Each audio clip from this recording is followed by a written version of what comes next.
Hello everybody, good afternoon and welcome to That's Football for our first watch-along of the weekend, and it's Arsenal trip to Aston Villa. You know, I don't actually feel like this game is probably getting the focus and attention it probably should do. You look at that league table next to me and I feel that I wouldn't say that anything is done and dusted in a Premier League when we've got so many games left to go. But what I would say is that I feel that if Arsenal were to lose this game and what would become 1 point from 12, 1 point from 12, look where you were before that, look where you are now. It is important, it is significant. So I feel that I think it's a very important game for Arsenal today. And obviously, let's get the team news going up on the screen for you as well. Let's start off with Arsenal because they are top of the league. And as you can see, that's not Arsenal, that's Aston Villa. The Arsenal lineup is on the screen for you there. And as you can see, they are still lacking certain players in certain areas, but that shouldn't be a prerequisite for them to drop points today. They've got to win. They've got to win, Arsenal today. There's no if, buts or maybes. Ramsdale in goal, Ben White's back at right back, Saliba, Gabriel, Zinchenko, Odegaard, Jorginho and Xhaka, and then Saka and Nketiah. But Trossard starts in the game with Martinelli on the bench. No Thomas Partey, but Smith Rowe is back involved. The Thomas Partey injury is not meant to be as bad as some people suspected, actually. I must just add that. But he is out of this game, and obviously, you know, these things happen. You've got to move on with it. Martinez in goal for Villa, Cash, Konza, Mings, Lapora, McGinn, Luis, Kamara, Bendia, Coutinho and Watkins. Aston Villa have been much improved under Emery. They did have a surprise shock loss to Leicester a couple of weeks ago at home. But I think this is a difficult game for Arsenal tonight. Arsenal this lunchtime, and I think they've got to go out there and win. It's going to be very interesting. I highlighted this game even before Arsenal played Man City as a tough place to go, regardless of whether they'd beat City or lost to them. And they've got to bounce back after that Man City result. And I think if they were to drop points here, you're giving Man City more than a win on Wednesday night. I mean, it's a massive win for Man City on Wednesday night in the Premier League race. But if Arsenal follow that up by dropping points again, you're just gifting that momentum to Man City, who of course will beat Nottingham Forest at 3 o'clock this afternoon. So Arsenal have got to go and win. And that bounce back ability, which I was talking about yesterday, is going to be so important. The title race is not over. They've still got a game in hand. I'd say Man City are favourites at the moment, but they won't be favourites if Arsenal can go and win their next couple of games, which are difficult. Villa here and then Leicester away, I think, next weekend. So get your thoughts in the chat. Which way do you think it's going to go? Big game of football today as well in the Premier League.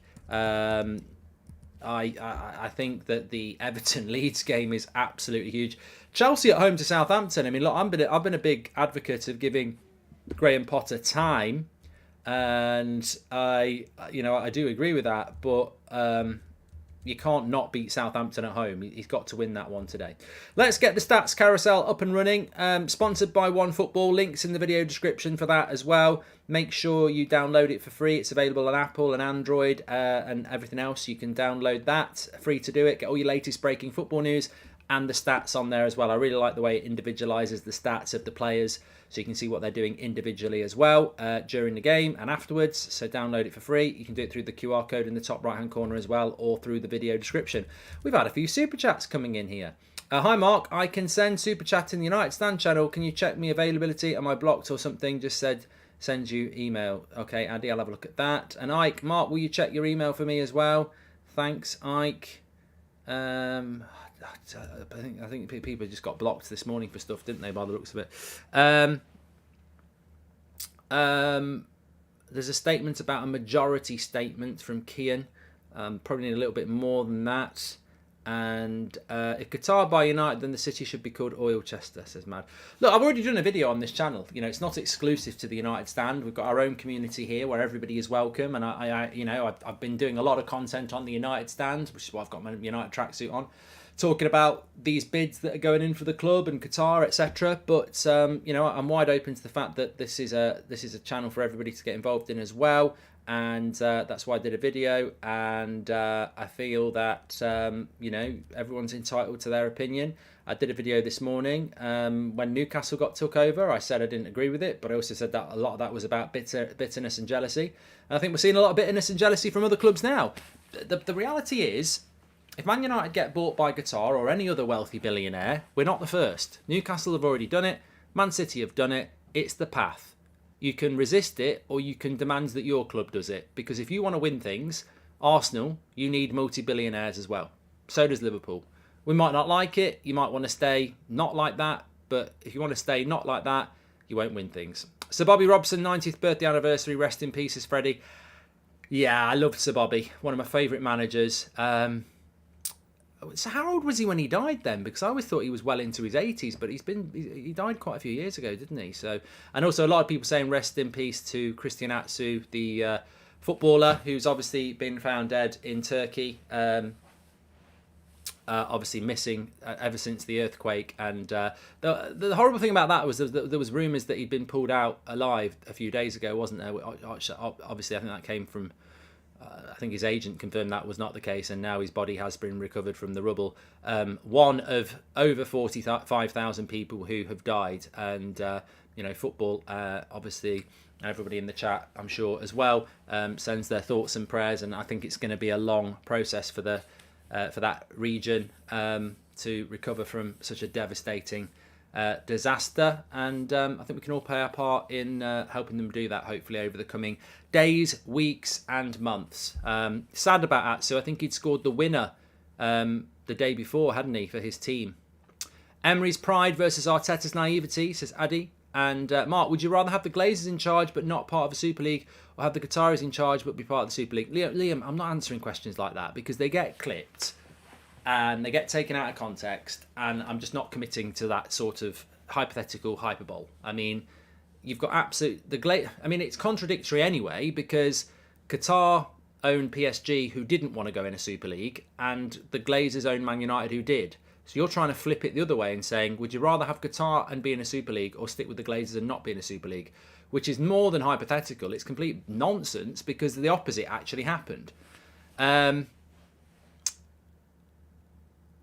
Andy says, why are people taking the knee again? I don't know. I thought it had stopped.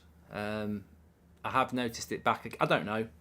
And ultimately, is that not what some people have said about it anyway? It's lost its value because people don't really understand when it's being used and when it's not being used. And does anybody know why it's being used today? I see the stand up to racism things, which just flashed up on the screen. Is that just for this weekend, or are we no room for racism? It just flashed up again. So is it a no room for racism weekend, or are we going to quite rightly do that every week? I don't know. I don't know what's going on. I don't know why they stopped taking the knee and now they're back taking the knee. But I know many black footballers said that wasn't it Wilfried Zaha who didn't do it anyway because he said it was just diluted the message. United definitely took the knee last week, James. Yeah, but yeah.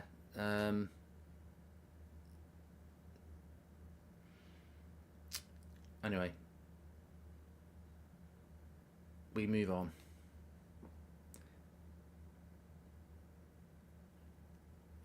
It's Black History Month apparently, says Tango.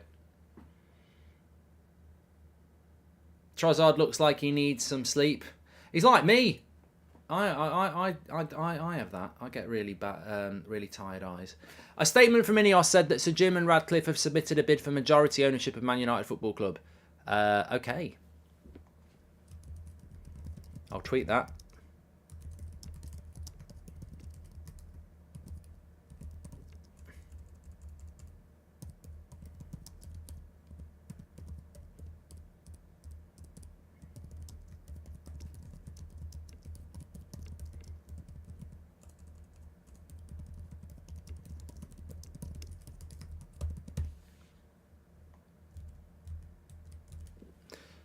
Majority is not 100%. Check my tweet, Sarvin. I've just put it out on @Mark Goldbridge. I'm sure that will spark a bit of a debate, but I basically just said there, majority ownership.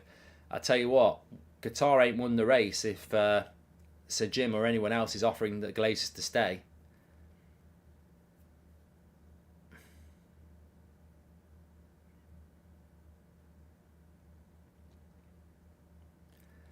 Yeah, we have started the game. That's why the timer's next to me there. What's the plan for today, Goldbridge? Well, I'm on Talk Sport at 7:30 till 9 o'clock. So, look, if anyone wants to call in about the ownership of Man United, I mean, hopefully we'll get a few calls from rivals as well, because I think that'll make for interesting conversation. I know there's a lot of people eager to try and catch me out on that. I've had a few Newcastle fans as well, so I look forward to that. But hopefully a good day of Premier League football as well. We've got Arsenal against Aston Villa here. 4 minutes gone. Can Arsenal... I'm really intrigued by Arsenal. Can Arsenal remove the disappointment of that massive loss to Manchester City at the Emirates on Wednesday night and kickstart their title race again? Or are they going to let it bother them and, drop points and start to drop away from a title race? Personally, I think the former. I think Arsenal are going to win today. I think they're going to come out and play like they have done for most of this season and remind people that they're actually a decent side. But Villa have got a great opportunity as well. And here is Watkins, and it's 1-0. Don't clip it. Oh my God. It's 1-0 to Villa. Well, I'm sorry, Arsenal fans. I've just completely jinxed you there, because it's 1-0 to Aston Villa, and it's a very good goal. And maybe we're not gonna get the bounce back from Arsenal we thought. We've only had a few minutes, and it's 1-0 to Aston Villa already. It's a well taken goal. Arsenal just caught out at the back here. You've got to look at them defensively and say, is it Saliba? He looks slow, doesn't he? He looks slow. I mean, Saliba's just completely out of position. And then he gets back on Watkins, who stands him up, gets past him and gets a shot off. I mean, you know what? I don't know what Arsenal fans think about Saliba at the moment, but I'd heard he's better than Varane and he's this, that and the other. But I've also heard people say that recently he has dropped off a little bit. And ultimately, that's Harry Maguire. If that's John Stones, if that's Virgil van Dijk, you're putting that on Saliba, because it's his man. They've ran for 40 yards. He's done him with a bit of skill and he's got a shot off. It is what it is. And it's a good goal by Watkins, and it's a good goal by Villa. And now Arsenal, you're basically giving Villa a 1-0 start here. And it's going to be difficult. Why is Tom Hanks there, says Kite? Don't know.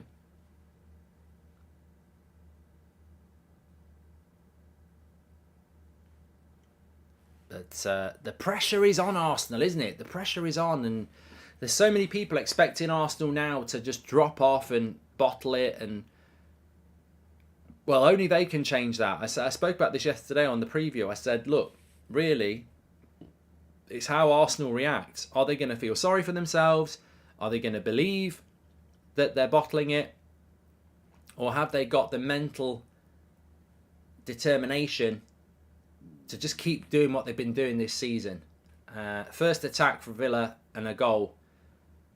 And now Villa are going to be roused and motivated and focused and concentrated to, get what would be a very significant result for them this Saturday lunchtime. 1-0 up after only 7 minutes, and at the moment Villa are the more buoyant side. Inject this Arsenal downfall, says Harley. He's an interesting player. Jordan talking about Watkins there. He's an interesting player, Ollie Watkins, for Villa. He's got a lot of attributes that you would want in a forward. He's hard-working, he's mobile, physical, can finish. Arteta fans, Arteta out! Arsenal fans, says Addy, Arteta out! Afternoon, Mark. Hope all's well, says Cartman. Hope you're doing well as well. I think we're in for a very good game now, this first game of the weekend. I am planning on doing the 3 o'clock games. I can't do Newcastle against Liverpool, although I will be watching it. I can't do it as a watch-along because I'm on Talk Sport at 7:30 and I have to do a bit of prep for that show. So the turnover's too quick. But I might do the 3 o'clock watch-alongs because I think Chelsea, Southampton and Leeds against Everton's quite interesting. And Zane's in the house. He says, I'm fuming. What is this? It's exactly what it says on the tin, Zane. It's 1 to Aston Villa and it's 0 to Arsenal. And I think, unfortunately for Arsenal, they're just not as smooth as they were. They've taken a bit of a... They've taken a confidence hit, haven't they? Let's be honest. They've taken a confidence hit and, you know, they're not as free-flowing and confident as they were before. But they've got to show some character here. And... got to show a bit of fight. I'm fuming. That's from Zane. It's a foul to Villa, isn't it? Yeah, Coutinho goes down. Didn't even look like a foul, to be honest. Mark, what do you make of Jim's statements? Well, I've sort of put a tweet out reacting to it about this majority ownership thing.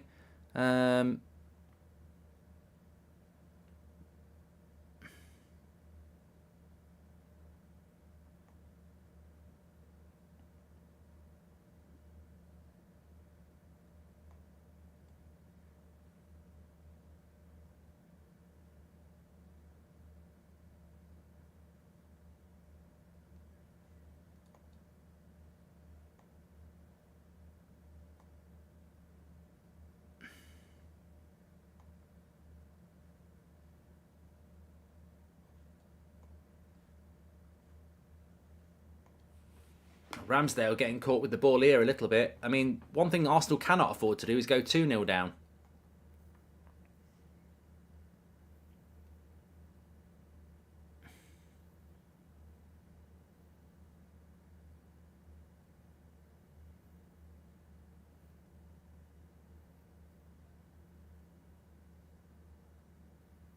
Cross coming in from Arsenal there. Right, let me just get back. Sorry, I'd gone quiet there. I just lost the chat for a minute. Hi, Mark. Can you do a poll on Tony, Watkins or Wilson? Thanks for the great content. It's a sports fan. Here we go. What a miss! Offside. Oh, my God. I don't know how it didn't go in. I think there might have been an offside anyway. But if this was onside, then... Nketiah's just done the miss of the season. Wow, Ben White's offside anyway on the far-hand side. But look at this for a miss. He heads it onto the bar. Ben White will be offside, but Nketiah... I tell you what, if I'm Nketiah, I'm begging for that to be offside. Oh, and maybe Tyrone Mings gets his foot on it, to be fair. Might be really good defending. No, I don't think he does. As a Barca fan, I'm curious to know who you think will be more successful in the long run, Xabi or Ten Hag, considering the job they've done. I think they could be both in for a very long time as managers, really. They've both done very well. Mings cleared it, says Ramis. It would have been a bad miss, but it was offside anyway. It was offside. Who am I doing the poll on? Either or. Oh, I know what. He said Watkins. Was it Watkins, Tony, Wilson? Okay. Get in the chat. First poll of the day. Who's the better striker? Watkins, Tony or Wilson? Callum Wilson. Not the ball that Tom Hanks had in Castaway. But Arsenal starting to step it up a little bit here. This is the... Look, I'm not saying that Arsenal are going to be champions, but if they can get a result from here, this could be the perfect response to Manchester City to give them some belief again. Because at the moment, they'll feel like the world's against them. And if they can get back and win this game from here, which would be very difficult, let's be honest, then it would be decent. Mozan says it's a gamble from me, but I'll go for Tony. Oh, ba-dum-dum. And Mark, the majority share part worries me. It doesn't sound like it's a full purchase. Maybe the added incentives meant the Glazers get to keep a stake. If not, who has the minority stakes? Says Joshua Bowater.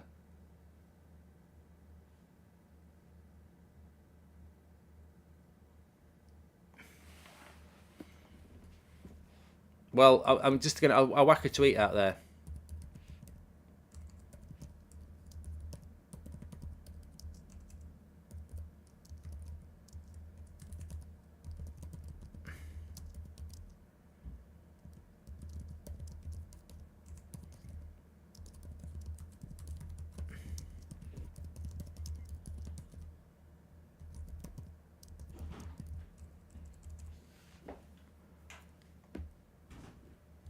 All right.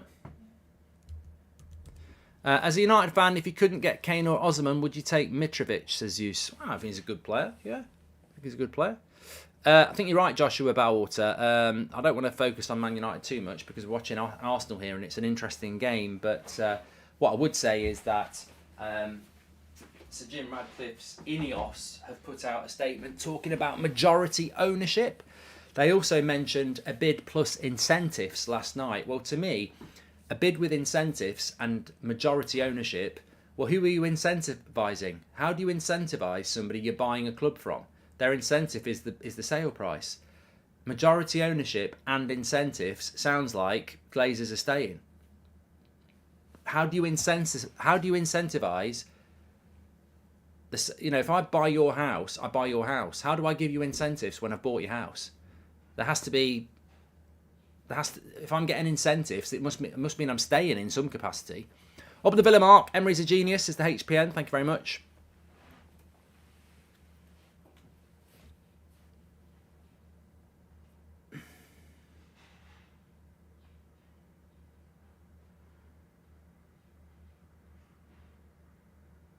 Gaunter says that's not it. Well, explain it.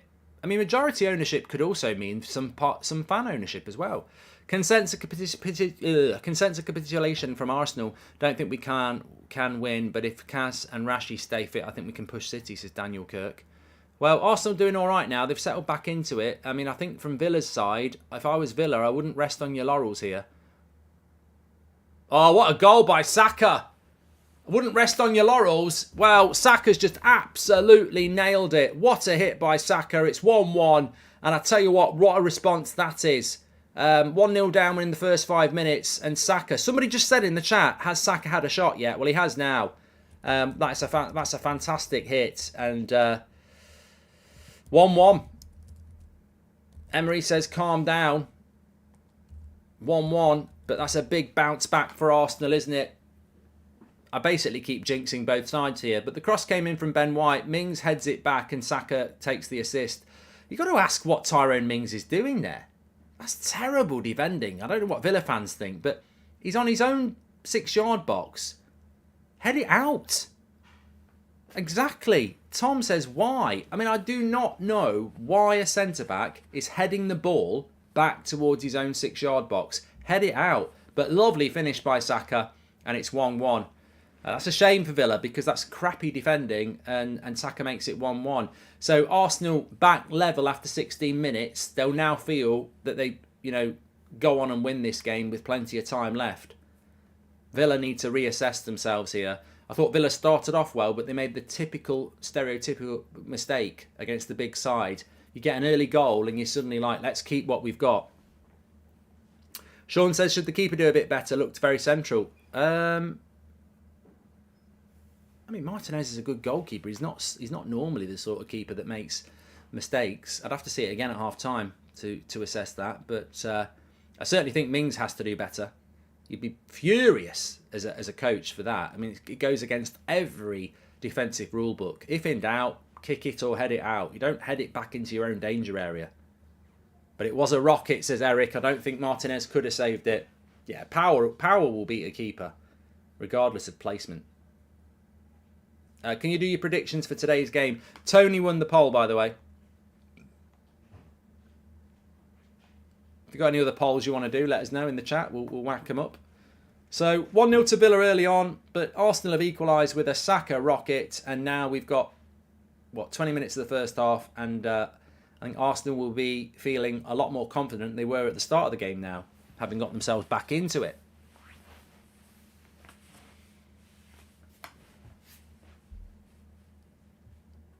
I'm not doing a poll of Man United's new owners. It's very obvious. Zinchenko with a shot from distance. That was straight at the keeper. It's an easy catch. Mark would want Arsenal to lose points. Gets United close to the top. Then race is definitely on, says Paula. Yeah. As a United fan, obviously I would like to see Arsenal drop points. But having said that, I'll be honest in another way. Of course, I'd like to see Arsenal drop points from United's point of view. But I don't want Man City to win the league either. Now, you have this little dilemma. Are Man United in a title race? I don't think we are. So in another way, I'd like Arsenal to win because I don't want Man City to win the league. So it's not as simple as saying I want Arsenal to drop points. If I knew Man City had dropped points, I'd want Arsenal to drop points, but I don't think Man City are going to drop points, so that's going to go for a throw-in. Never mind Rashford for Ballon d'Or, it's Saka, a way more consistent player, and he's younger, says Zane.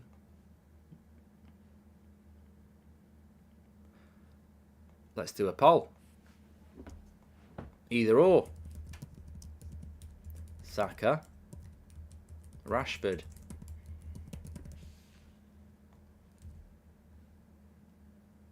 Thanks everyone who's tuning in, by the way. Somebody just said, what about Aaron Wan-Bissaka or Ben White? I've got to say, Ben White started off the game really, really well. I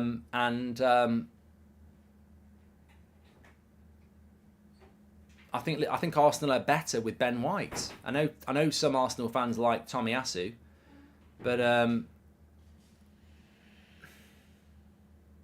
think Arsenal this season have been better with Ben White. I've got to say, I don't normally say this sort of stuff, especially about a rival, but that Arsenal kit is nice. I don't know whether Man United could get away with wearing black and gold, but it's a very nice kit. I don't care who's wearing it either. It is a nice kit. What are you having for dinner, says Sebi? I'm having chicken burgers later on, yeah. Looking forward to that. City fan says Drip and Rashford is better. And Neria says Tammy Abraham or Martial. Well, there's a poll going on at the moment, mate. And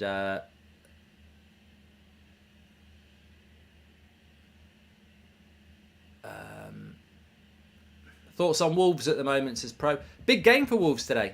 They're playing Bournemouth. That's a big game for them. Some cracking 3 o'clocks if you're not aware of them, what's going on today. Some really good 3 o'clocks. Brentford against Palace. I mean that's all right. Brighton against Fulham. That's a big game. They're both in the top half. Chelsea, Southampton. Chelsea have got to win that. I don't think there's any excusing Potter if Chelsea don't beat Southampton. Everton, Leeds, massive. Both down 3rd and 4th from bottom. Forest against Man City, easy win for City. Wolves against Bournemouth, both down there as well. And then Newcastle against Liverpool at 5:30. So some cracking games. And remember, 7:30 tonight till 9 o'clock. I'll be live on TalkSport taking your calls. We'll also be live on YouTube as well. Looking forward to that with great certainty. But back to this game. 1-1 here. Newcastle, Liverpool have got to beat Newcastle Super Pie. If they want to get in the top 4 race, they've got to beat them. Villa just need to settle down here. They took the early lead. Mark, I'm Jamaican. I love the Arsenal 3rd kit. However, I could not buy it, says Zeus. No, you shouldn't buy... I like that Arsenal kit. I'd never wear it.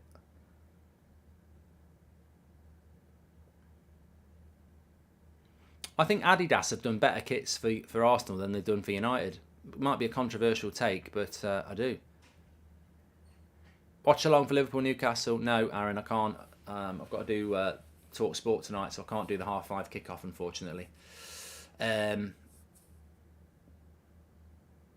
Mark. Can you do a poll on who would consider themselves a Man United fan on here? Says Rashford. Okay, I quite like that one. Yeah, let's do it. Come on, let's do it. I like that one. Interesting. You know what? First of all, I didn't think it would work, but I do. Are you a United fan? Yes or no? There you go. Everyone get voting. I quite like that. Is there a reason why United never has a green and yellow kit anymore, like a third kit or something? Charlie, if you were the owner of Man United and green and gold represented you getting kicked out of the club, would you sanction a 3rd kit that is green and gold? I mean, you could do reverse psychology. It'd probably sell quite a lot, but it's that's why we don't do it.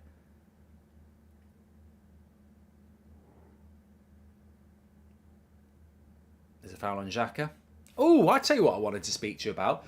Last weekend, VAR was terrible. Absolutely terrible. I think we can all admit that. The VAR referee, Lee Mason, who forgot to put the lines on the Arsenal goal, has basically left, been sacked, mutual consent, whatever you want to call it. What are your thoughts on that? Because I think he's a scapegoat. I really do. I think he's a scapegoat. I think that the cold, harsh reality is that there was a lot of mistakes last weekend. There's been a lot of mistakes this season, and for one referee to be held accountable, I think it's a bit unfair. I think he's been I think he's been scapegoated, to be honest. I'm not saying what he did was wrong. It was wrong, and maybe he should be sacked. But I don't like that. So you see that happening a lot in big business, where there's numerous mistakes and somebody has to be the scapegoat. Rashford has outscored 3 clubs since December. He is clear of Saka, says Brandon. And I've done that one from Charlie. Thanks for the super chats, by the way. You can do that through the $. Mings is complete garbage, says St. Paul.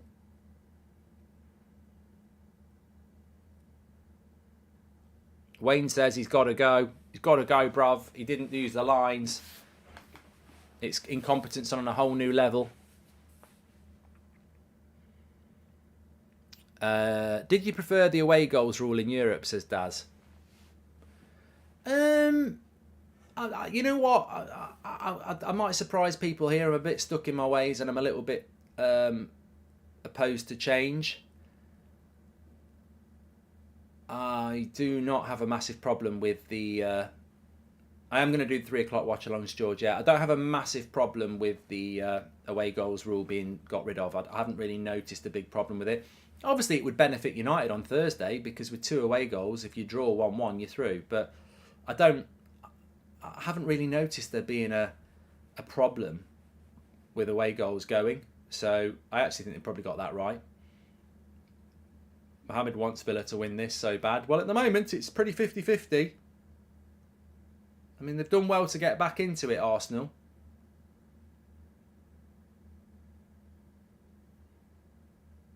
Xhaka has so improved this season, isn't he? I know he's given a free kick up here, and it is a free kick. But I always thought he was a dodgy player, but he's been so consistent this year.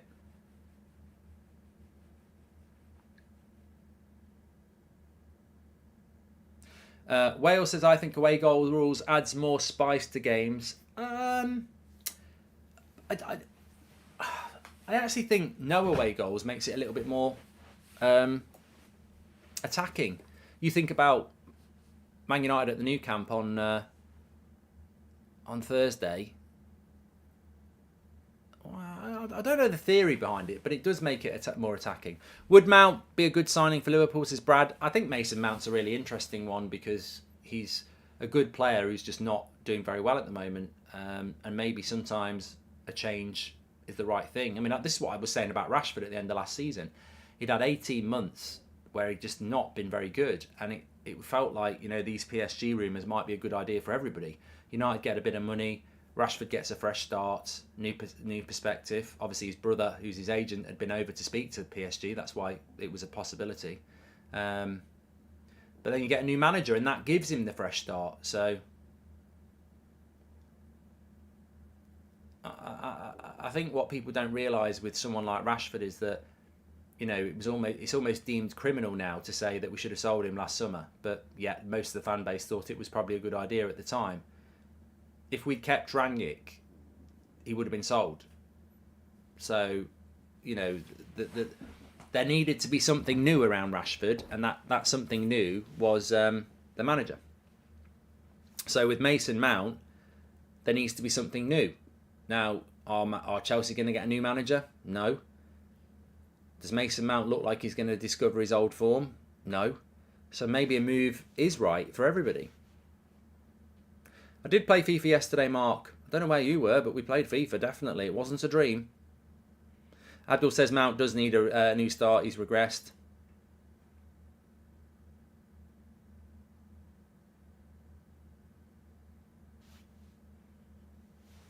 I wonder where Liverpool are getting all the money from for Mason Mount and Jude Bellingham.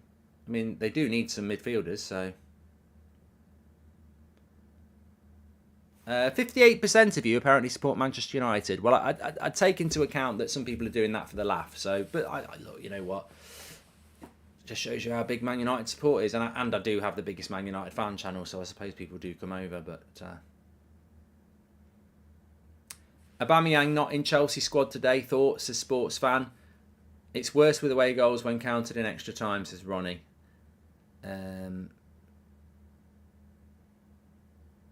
Aubameyang's problematic, isn't he? Let's be honest. Ben White's just gone down injured here. Yeah, caught him on the foot. Aubameyang's problematic. He was problematic at the end with Arsenal. And I think he's been problematic at Chelsea. And I think the gamble on Aubameyang for Chelsea was 100% exclusively on his relationship with Thomas Tuchel. The minute Tuchel left, you leave Potter with a problematic player who he didn't want. So I can see the issue. Goal kick.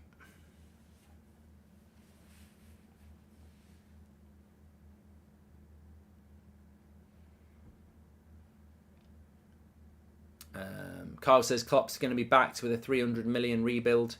Going to be a lot of money floating around in the summer again, isn't it? I don't suspect that Chelsea will stop buying players. Man City will obviously be Man City. Man United could have new owners. Arsenal know they've got to be competitive. Liverpool, as you say, need to be. So it could be a hell of a lot of money floating around in the summer. And it's not a Euros or a World Cup summer, so clubs are going to have more time. Good take by Martinez from the corner there.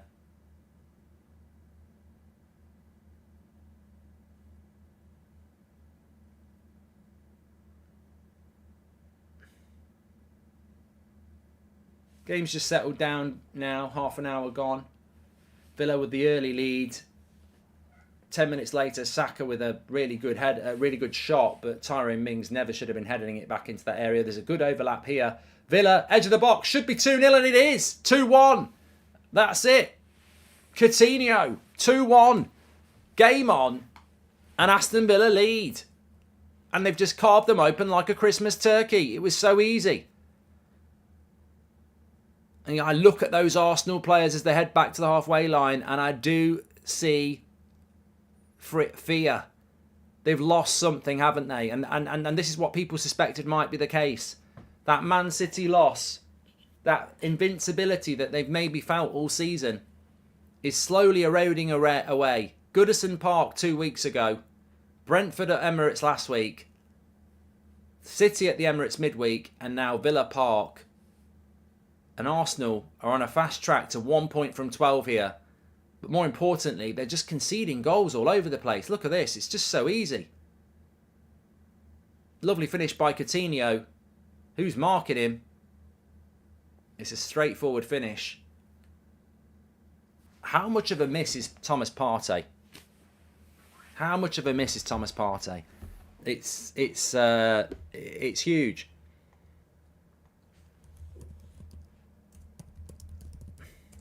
But 2-1 to Villa. Can't say they don't deserve it.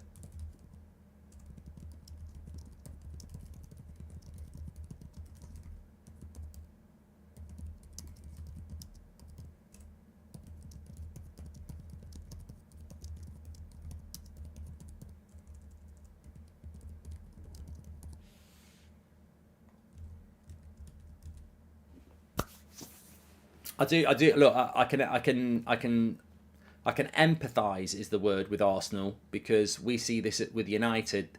Without Casemiro, we're just a completely different team, and I think Arsenal without Thomas Partey, it's just it's a big loss.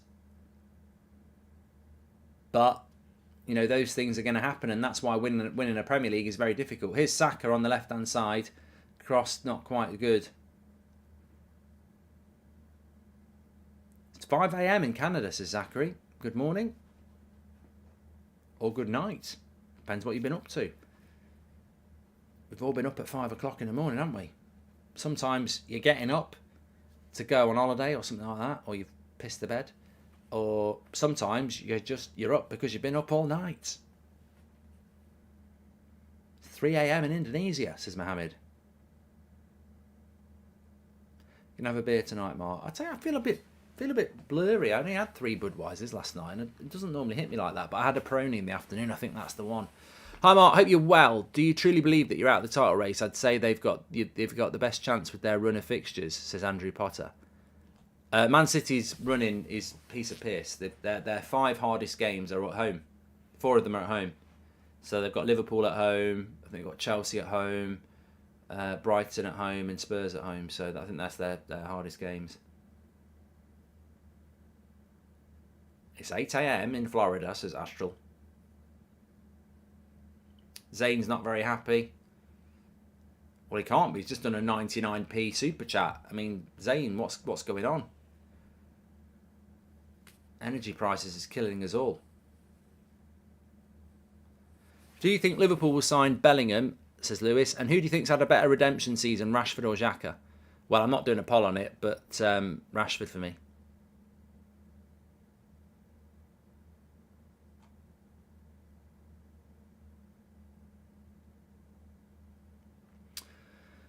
It's 7 a.m. in Tennessee, says Dennis. It's not looking good, bruv, says Spy Gaming. Should I invite a girl over, says Isaac? I don't like the sound of that, girl. Woman makes me feel far more comfortable.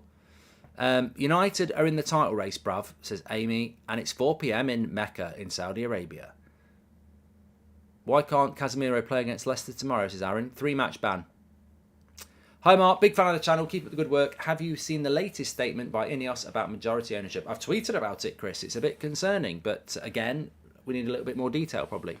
Would you take Saka at United to summer it? 100%, yeah. I mean, Man City would take Saka. Real Madrid would probably take Saka, so why would Man United not take him? Corner to Arsenal here, 35 minutes gone. They had got themselves back in, but they're back 2-1 down now.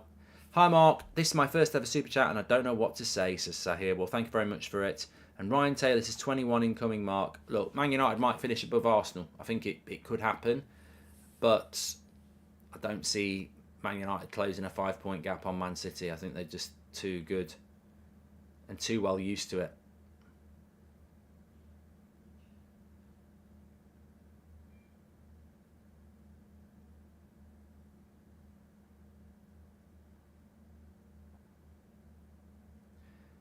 Sin Games says YouTube made the chat small. Please, everyone, click the dots and leave feedback. Yeah, that happened to me this morning, but it's all right on this one now.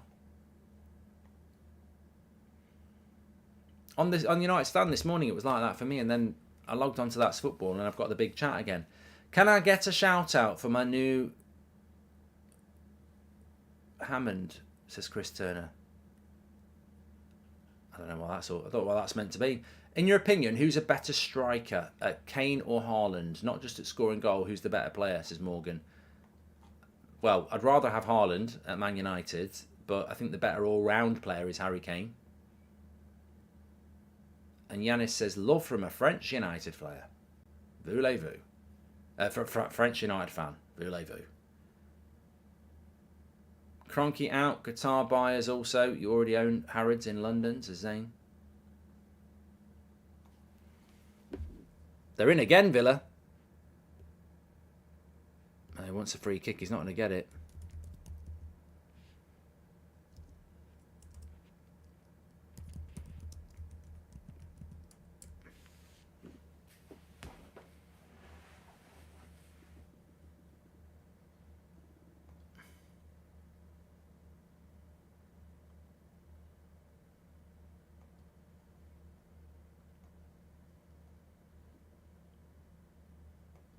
Here's an interesting thing for you, for all the moral crusaders out there.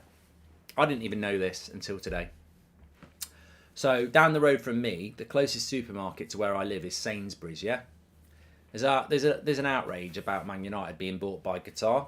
Maybe those people are right, maybe they're wrong. I don't know, but I wonder how many of them shop at Sainsbury's and didn't even realise that the major shareholder for Sainsbury's is Qatar. I didn't even know that till today. Sainsbury's, the supermarket that's been in the UK for probably over 100 years, majority shareholder, Qatar. I can imagine there's people now on the phone to someone saying it's a disgrace. It's a disgrace that Man United might be sold to Qatar. Where are you, June? I'm just in Sainsbury's getting the steaks for tonight. Yeah, it'd be lovely. Yeah, they're a bit expensive, but we like them.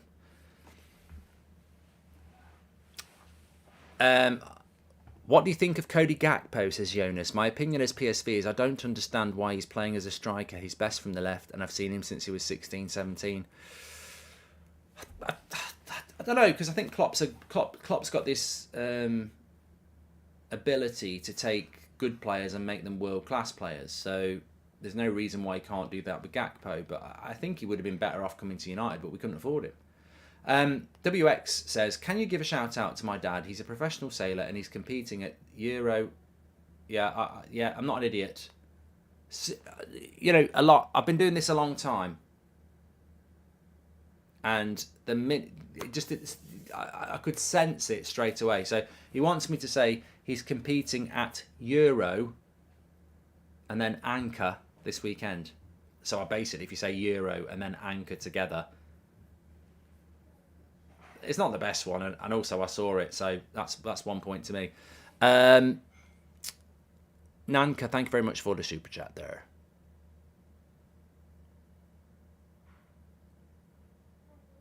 HViz says, who cares about Sainsbury's? What kind of an argument is that? Well, what kind of an argument is Man United then? Like, it might not be an argument to you, but everyone else would say it's hypocrisy. How can...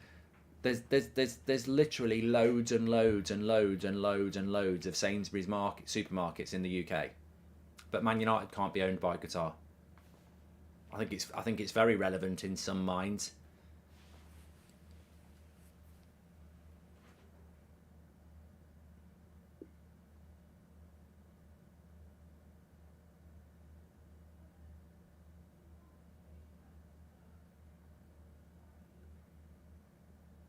Big up Dover Athletic, best football club in England, says Big Ounce.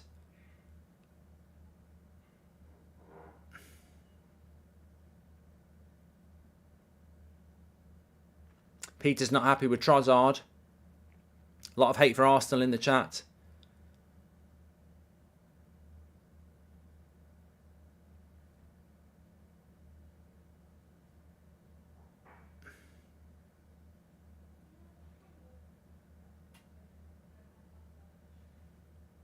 What are my thoughts on Andrew Tate, says Foggy? Be honest, until you said that, it's the only time I thought about him in about a month. And I didn't think about him much about a month ago. I think I just saw a tweet about him or something. I've been asked to do like videos on him and all sorts in the past, and I just, it's not somebody that ever enters my day, even when he was. I mean, I don't know much about what he does, to be honest. Mark, I'm weirdly addicted to Stephen Hendry's channel. You never really hear from snooker players like that. Interesting to know how they practice and compete, Nick P. I love Stephen Hendry, and I quite like his channel as well. Ben Foster did well to get on there.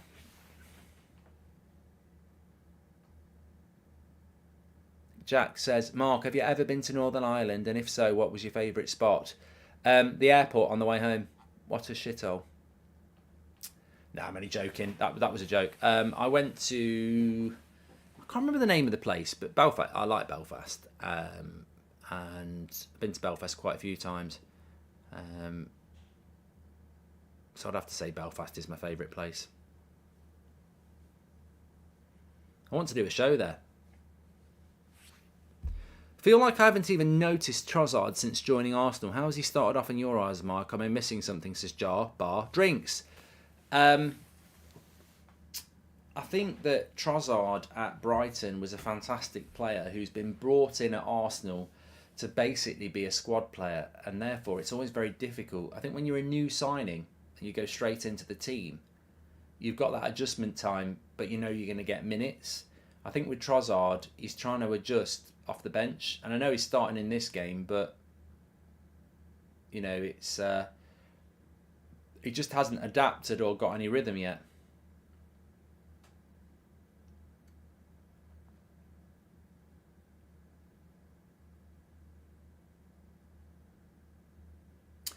How do you think Spurs should move forward, says Harry? Look, there's a lot of talk about United at the moment, but let's take it away from United for a minute. How do Spurs improve? Who are the two teams that are going to dominate English football over the next 10 years? Man City and Newcastle. Why are they going to dominate? Because they're wealthy. If you want to dominate, you need to be wealthy. And the reason you need to be wealthy is if you make mistakes, you can afford to make mistakes.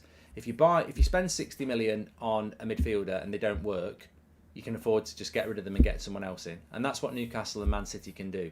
They can afford to make mistakes and just go and buy someone else. Spurs can't afford to do that. They buy Basuma last summer and it doesn't work out. They can't just bin him off and go and get another one next summer. So if Spurs want to be successful, they've got to have money. And I don't think they really have. They need to be... Look, I think whatever happens with United, and maybe it will be Qatar, maybe it'll be Sir Jim, maybe it'll be somebody else. But if United get wealthy owners, they'll be competitive. If they don't, they won't. Callum says, we actually win games without Casemiro though, unlike these bottle jobs. Can't wait for the Qatar versus Saudi final next Sunday, says Callum. London Olympic Village and Chelsea Barracks have major Qatar shareholders. I want the best for my club and that means wealth, says W.J. Barrett.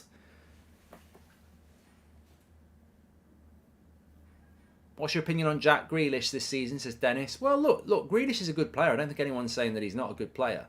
Jack Grealish is a good player, but does he start every week for Man City?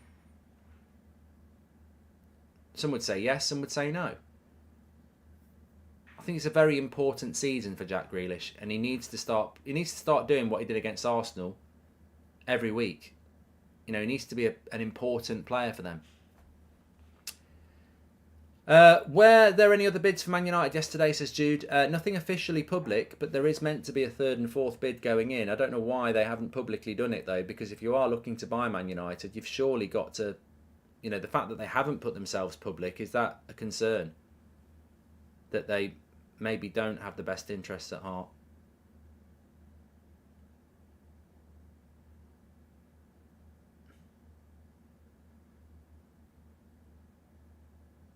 Bit of pushing and shoving going on here. Saka. Odegaard is down. Getting a bit frustrated. I didn't see what happened. I saw a bit of pushing and shoving. Let's have a look. Saka and Nketiah gets tripped by Mings. He's high on Odegaard. Definitely high on Odegaard. I think he leaves his studs up on purpose there. I've played the game. And then Coutinho and Saka, it's a bit of pushing and shoving. It's nothing serious. But the Odegaard thing by Mings was a little bit naughty. He left his foot up high there. Thoughts on what the redevelopment around Old Trafford would mean, says Nick. I think it would mean hotels and infrastructure, to be honest. It would just book Coutinho and Saka here.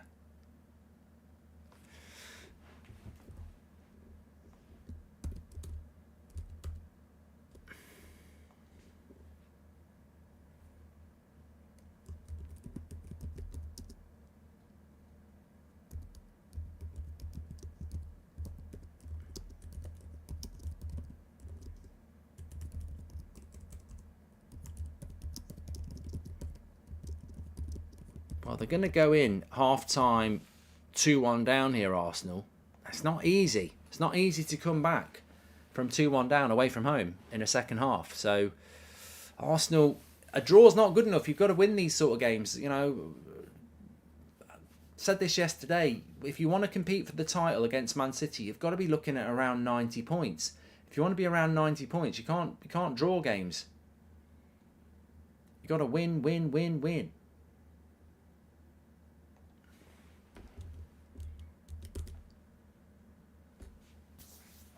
And it's interesting because I think when Villa score first and then Arsenal get that equaliser with Saka, you feel that Arsenal are going to have the momentum to go on and win. But Villa this is a new Villa under Emery, and they just want to keep going and going and going. And they got a good goal, 2-1. Van der Sar or Schmeichel, who was the better goalkeeper, says Daniel? Schmeichel. Schmeichel was the best goalkeeper in the world for a few years. Comfortably.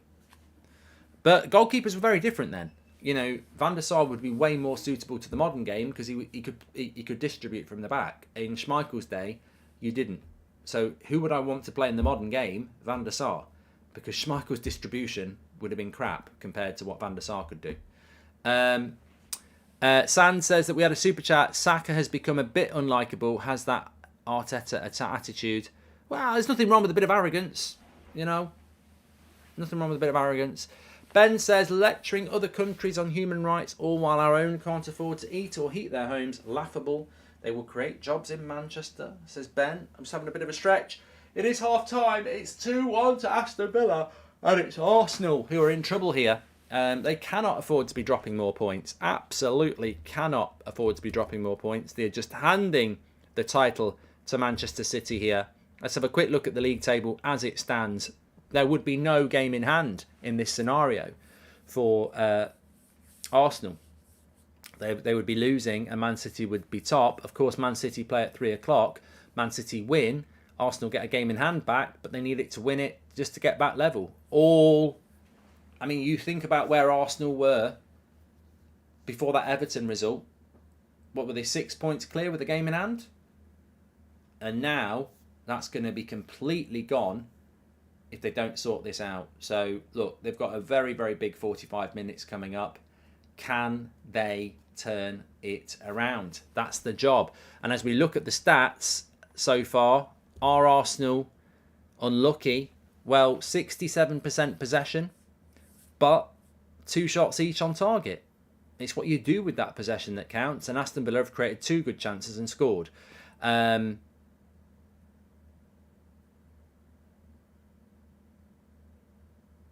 Arsenal been found out? This is something that somebody messaged me about yesterday. Do you think Arsenal have been found out in the sense that, you know, they were really good for a few months and now teams are figuring them out? People talk about Arsenal being bottlers, but isn't it just a case of feeling the effects of a busy schedule without having enough depth, says Stephen? And there should be a concern about the future of clubs like Brighton, Fulham and Villa. In order for the Premier League to remain the best league in the world, such clubs will also need to attract big wealth or else the Super League is coming, says Div. Any of the United Stand team going to be down at Wembley next Sunday? Yes, Callum. And Bellel says, Mark, I absolutely hate Arsenal fans. I know you're not into the YouTube boxing scene, but can I fight Zayn Miasi on your behalf? All proceeds go to charity. Set it up, says Bellel. Thanks for those super chats. Stephen's saying that people talk about Arsenal being bottlers, but isn't it just a case of feeling the effects? Look, I think there is the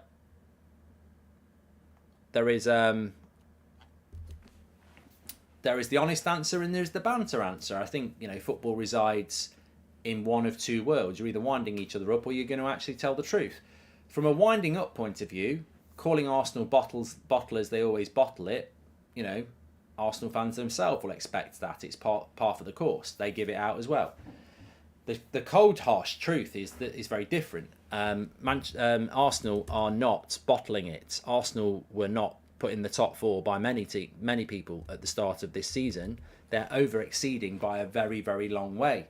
When Arsenal were top of the league in September, early October, everybody said, well, they might be top of the league now, but they haven't got the squad to win the league, so they will drop off.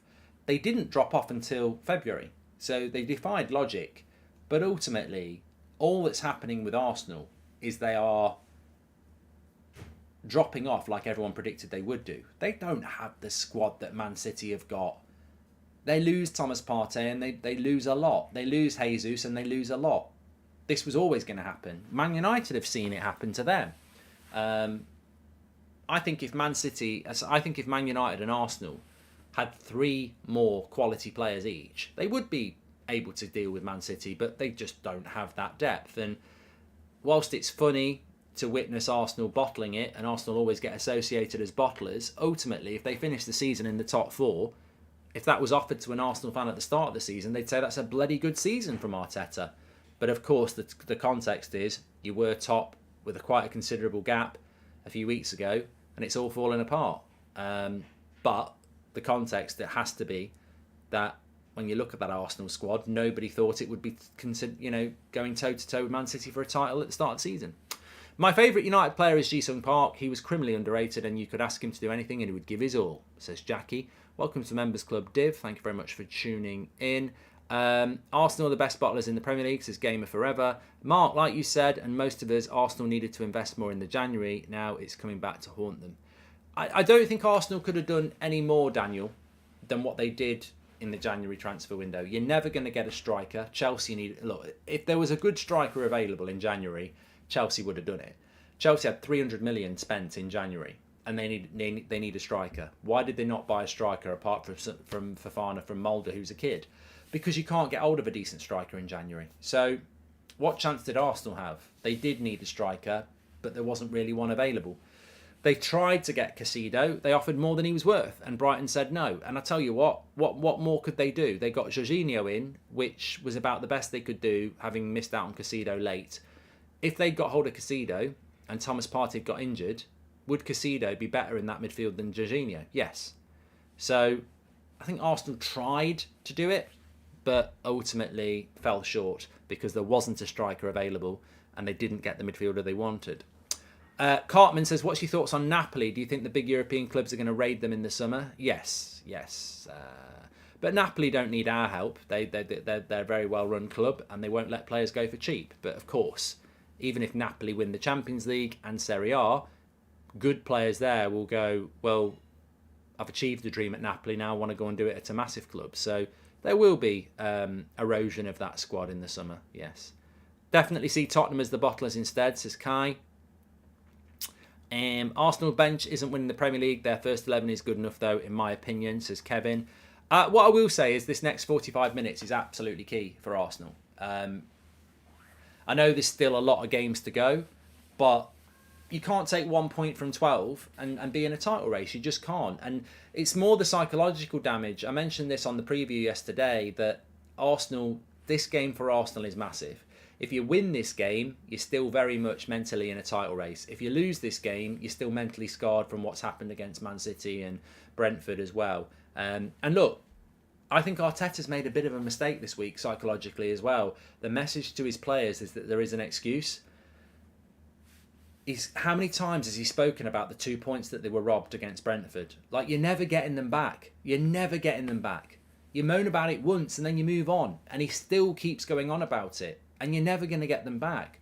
You're making an excuse. The players, when they listen to that, are like, we've been robbed, there's an injustice. Where are the 2 points? Where are the 2 points? When actually, moan about it once and then you move on. And maybe that's the inexperience that Arteta has in a title race and some of these players have. But if they want to be in a title race, they can learn a lot. They can come back and win this second half. That'll be huge. I've said this about United a couple of times this year.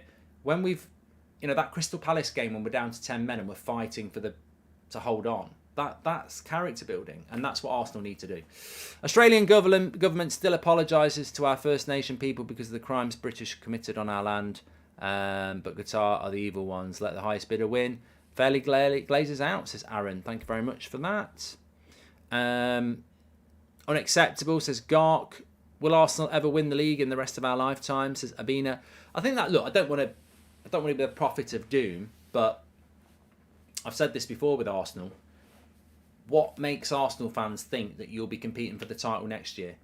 Man United could be super wealthy. Man City still will be super wealthy. Newcastle still will be super wealthy. Chelsea are super wealthy. There's 4 clubs that next year should all be up there. Plus Liverpool, apparently going to spend 300 million. That's 5. I'm not saying Arsenal won't be there next year, but I don't think it's a normal situation where you can go, oh, this year was all about preparing for next year. I think the competition is going to be very, very steep. You could be, Arsenal could be fighting for the title this year, and then they could be fighting for 5th next year just because of the competitive nature of the top 6. So, you've got to grab these opportunities when they come in front of you. Pressures get into them, says Michael Wright. I wouldn't be surprised if Arsenal finish outside the top 4. Keep up the good work. I think they'd have to go some. To finish outside the top 4. I think that's a little bit too far. I certainly think United could rein them in if they start to mentally drop, but they have got 12 points on Spurs. I don't think Spurs are capable of closing a 12-point gap on anybody, and I think it's a push too far for a Brighton or a Fulham or a Brentford. I mean, Arsenal have already got 51 points and they've got, 15 games left. They should be north of 75 points, which will get them top 4. So, yeah. But that's not what Arsenal fans want to hear. Where's Zane? Says Eric, he has been here. Yeah, but that's not what Arsenal fans want to hear. Arsenal fans want to hear that they're still in a title race, don't they? And to do that, you've got to win these sort of games. But we've probably not given Aston Villa enough credit here, you know. Aston Villa, since Emery's come in the main, have been decent. And I know they surprisingly lost to Leicester a couple of weeks ago at Villa Park. That was a real shock. But it's not a shock that they're winning here 2-1 because they're not a bad side. Old man move, says United. You've got to do it. Any move's a good move. I think last season and this season have really highlighted how essential having a strong midfield is to getting top 4. Look, once upon a time there was a midfielder called Jorginho who was pretty good. Couldn't get in the Chelsea side, and he's now starting for Arsenal. Oh God, I can't stop yawning today. Once upon a time he was a decent midfielder, couldn't get in the Chelsea team, in a team that struggled this year, and now he's in an Arsenal midfield that's trying to win the league. 2 + 2 is 4. You know, Jorginho is not really good enough to play in a team that's going to win the league anymore. United, Liverpool, they start losing. United, Chelsea, they start losing. United, City, they start losing. United, Arsenal, they start losing. Is there a trend here? Says VJ. Well, you might have hit on a trend there. What do you think about Qatar buying people buying United? Says Monsif. Look, the funny thing is, I've done so much comments on this. I've done a video on this channel this morning. Loads of stuff on the United stand. I think the best explanation I can give is there's so many people who are expressing an opinion on this, which is fine. But there's so many people getting their knickers in a twist about this, and I don't really understand it because, like anything, go on Strictly, Mark, says Jackie, like anything in football, we can pretend that we're being listened to, but we're not. We've got no say in this. We don't decide, and whoever we get, we just have to get on with. So it's absolutely irrelevant for me to go, I want Qatar, I want Sir Jim, I want this, I want that, because I won't get it. I won't get it. So, and I think there are massive concerns about Sir Jim Radcliffe and in some of the stuff that's come out. There's obviously massive concerns about Qatar as well, which I would acknowledge, and which I've previously acknowledged about Newcastle and Man City ownership. But I also don't think that the ideal owner even exists. I mean, for me, the most appealing one was probably Apple. Because I thought it was quite exciting that, you know, a big company like Apple could buy a football club. I just think it would be quite innovative and exciting. But that's not to say there wouldn't be issues with that. I mean, at the end of the day, there's just, you know, I'm sure Newcastle fans don't give it a second thought about the issues that there probably are there around being owned by Saudi Arabia. They just don't. They just focus on the football, don't they? Maybe that's the best way to be. Mark, just read something that Sir Jim's bid is not for 100% ownership per Ineos statement. Yep, it's majority ownership, Kevin, with incentives. I mean, how do you incentivize the seller of a club if they're meant to be going? And what's majority ownership? Do you still think Leicester will get relegated? Says Cag.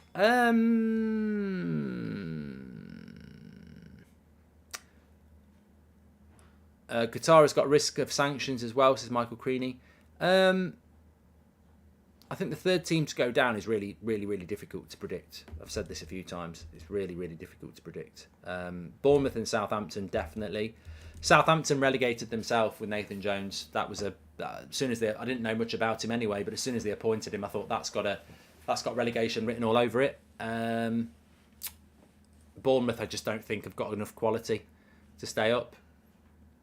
But picking the third team that's going to go down, I don't know. I mean, Everton Leeds this afternoon is absolutely huge, isn't it? Let's be honest. Please do subscribe to the channel, by the way. Bottom right-hand corner. Thanks, everyone, for watching. That's football. Daily content on here. You're all very, very welcome, as per usual. So subscribe. Bottom right-hand corner. Arsenal are losing 2-1 at half-time here. And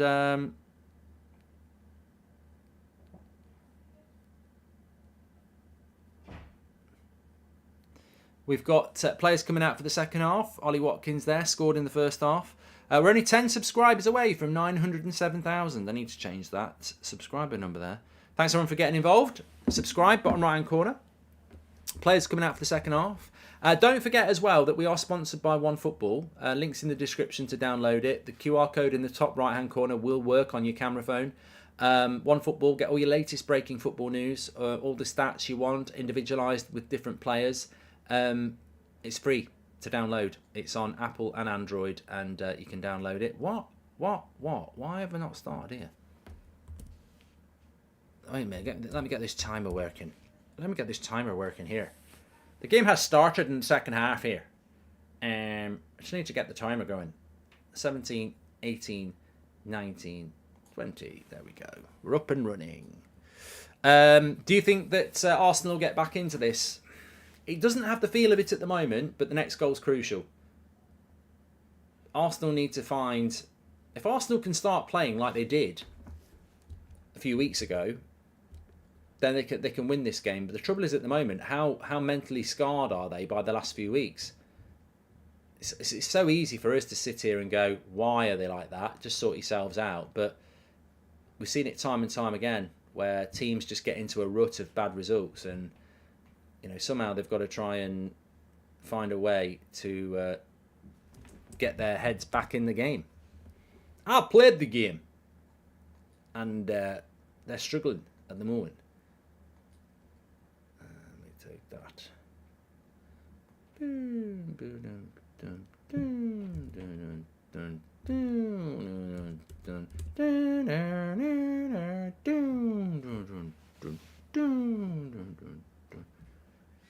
Blomster says, I played the game and I couldn't hack it. What are we talking about? Talking out your ass, mate.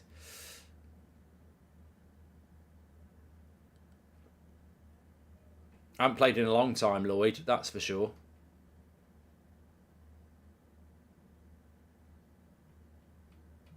Losing is a habit, exactly. Elastica it was.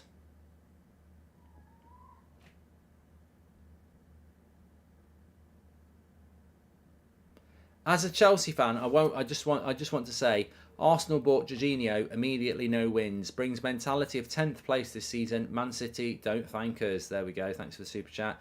And Mark, would you still want Sir Jim as owner? Says Kevin. I don't really have a horse in this race at the moment, because I don't have a horse in this race. It's got nothing to do with me. I'm going to have to just live with whatever happens, We'll all make our decision based on that. It's the Glazers who are going to choose this. Mark, what are the odds Arsenal bottle the league and drop down below us, and City are fined points or disqualified and United win the league? Absolutely zero. There's no way that Man City are going to get drop points this season. That's going to go on for probably 2 years, maybe longer.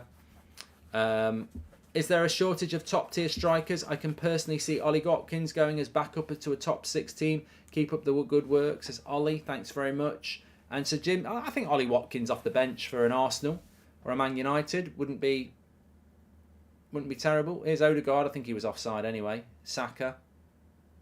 He's going to hit wild.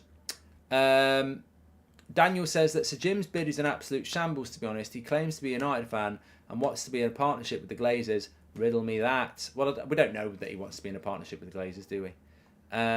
Majority ownership in Ineos, Sir Jim Radcliffe's statement, is simply a reference to the fact that the Glazers don't own 100% of Manchester United. And that's from Sky Cave. There you go. There's your clarity for you. I think the funniest thing I've seen, it might not make you laugh, but it made me laugh, and I haven't mentioned it on Twitter, so it's an exclusive. The funniest thing I saw today is I'd put a tweet out about moral standards in football, and I said there's no morals. Didn't say I was pro Qatar, just said there's no morals in football anyway. Some Zoom puts his bloody 2 pence worth in and tweets back something along the lines of, piss off back to Forest, real fans want Sir Jim. And I was like, this is hilarious. Piss off back to Forest because I was born in Nottingham, right? Okay, so I'm a Forest fan because I was born in Nottingham, apparently. Piss off back to Nottingham, you Forest fan, we want Sir Jim. So I'm not a Forest fan, but I was born in Nottingham. So I've got to piss off back to Nottingham, and support Forest because I'm from Nottingham, because you want an owner who publicly admits he's a Chelsea fan with split loyalties and a season ticket holder for Chelsea. Make that make sense. Make that make sense. Where are you going? Park. See you later. We're going to play football.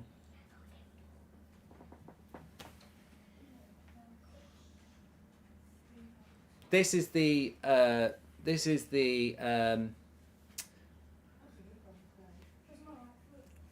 knowledge base and standard of the modern football fan. Piss off back to Nottingham, you Forest fan. We want Sir Jim, who's got a Chelsea season ticket and is a grown man. So, you know, I can't support United because I was born in Nottingham, but we want a Chelsea fan to own the club. Mad.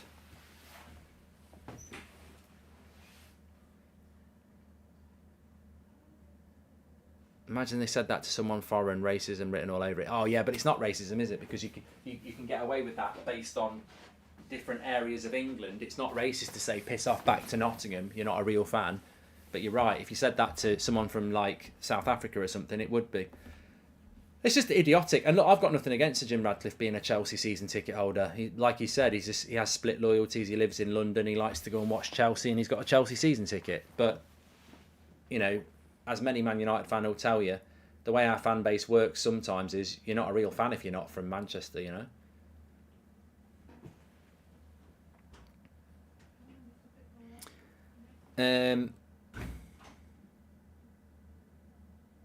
Riley says you said that to Dan from Stoke. Yeah, but that's because Dan's pretending he's called Dano and he lives in Barcelona. Everybody knows there's nothing wrong with supporting Barcelona from Stoke. I'm just saying that a lot of people who support Barcelona and Real Madrid live in Stoke and Norwich and wear full kits with Messi on the back. I'm not saying it's a bad thing. I'm just exposing it. Always said the Arsenal downfall would come soon, says it's Crossbow. Here's Saka. Terrible. Oh, he should have hit that first time, Odegaard. You know what? There is time for Arsenal in this game. I wouldn't write them off yet. Villa have got to have an outball. I think if Villa want to win, they might have to score again. Who's better, David Moyes or Ten Hag? Says David. Oh dear, David. David. You're better than that. You're better than that. Everybody tell David he's better than that. So Jim Ratcliffe is a United fan. Saka's not having a good game, is he, apart from the goal? I think he'll go off injured in a minute.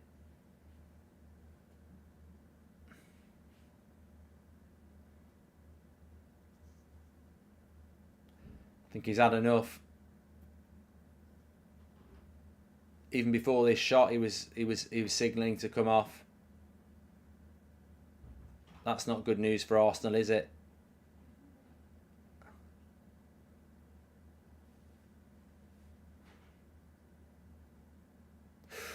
Took one on the back of his ankle that took his boot off, to be fair.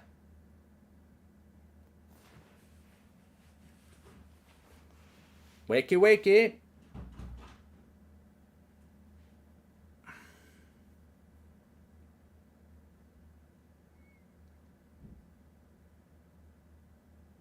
Wonder how Nico from Swindon is getting on, probably turning his Ferrari hat and Barca shirt in the back garden, says Nick P.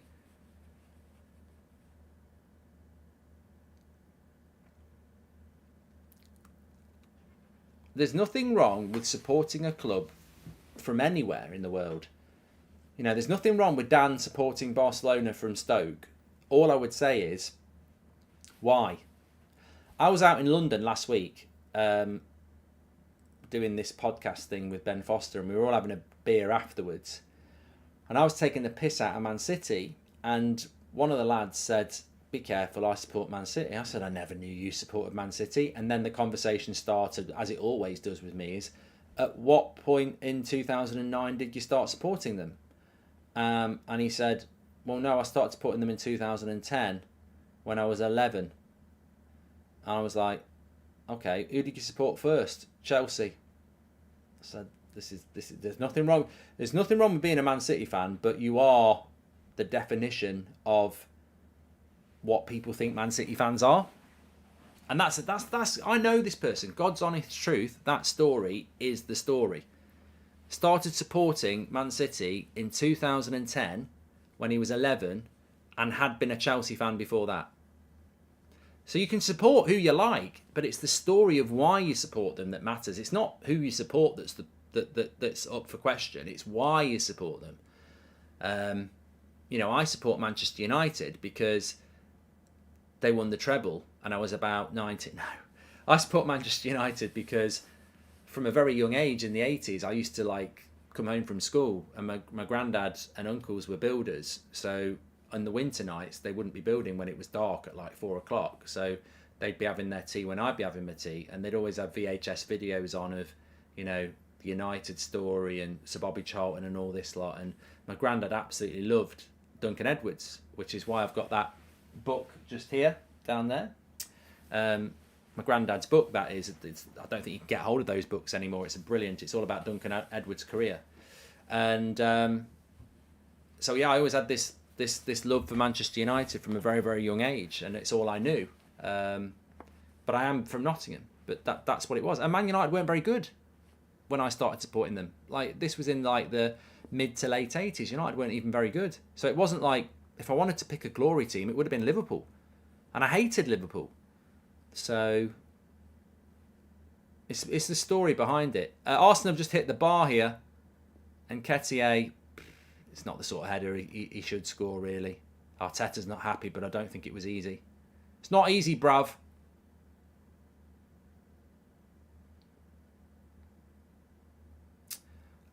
You should support your local, says M121. So where I grew up was rural Nottinghamshire. My closest ground would be Leicester, but I lived in Nottinghamshire. So why would I support Forest or Notts County when the closest ground to me was Leicester, which I didn't even live in? I live right on the edge of Nottinghamshire. In fact, 1 mile down the road was Leicestershire. So I didn't really even have a local. I hardly ever went to Nottingham. It was bloody miles away.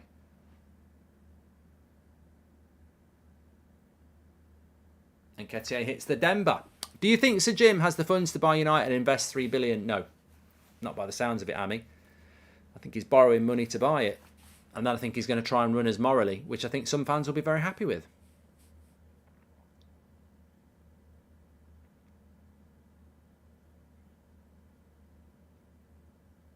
There's a lot of stop-starts in this second half. Do you think Liverpool can still get top four, Mark? They've got to beat Newcastle today. It's Crossbow. They've got to beat Newcastle today.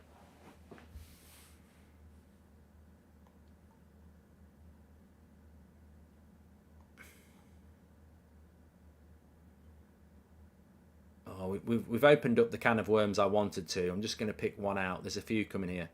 Where is it?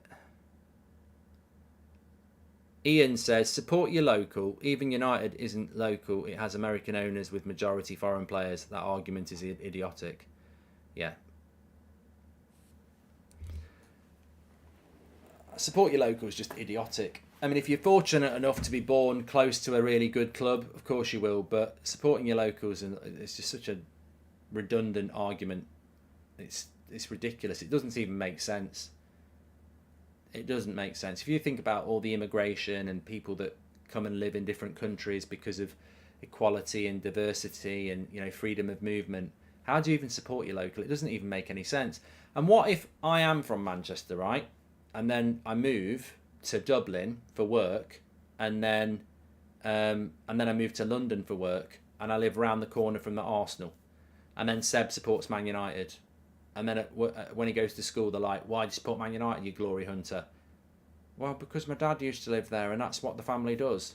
Wow, you should support your local. You should support your local, you should support Arsenal. It's a completely flawed argument made up by idiots.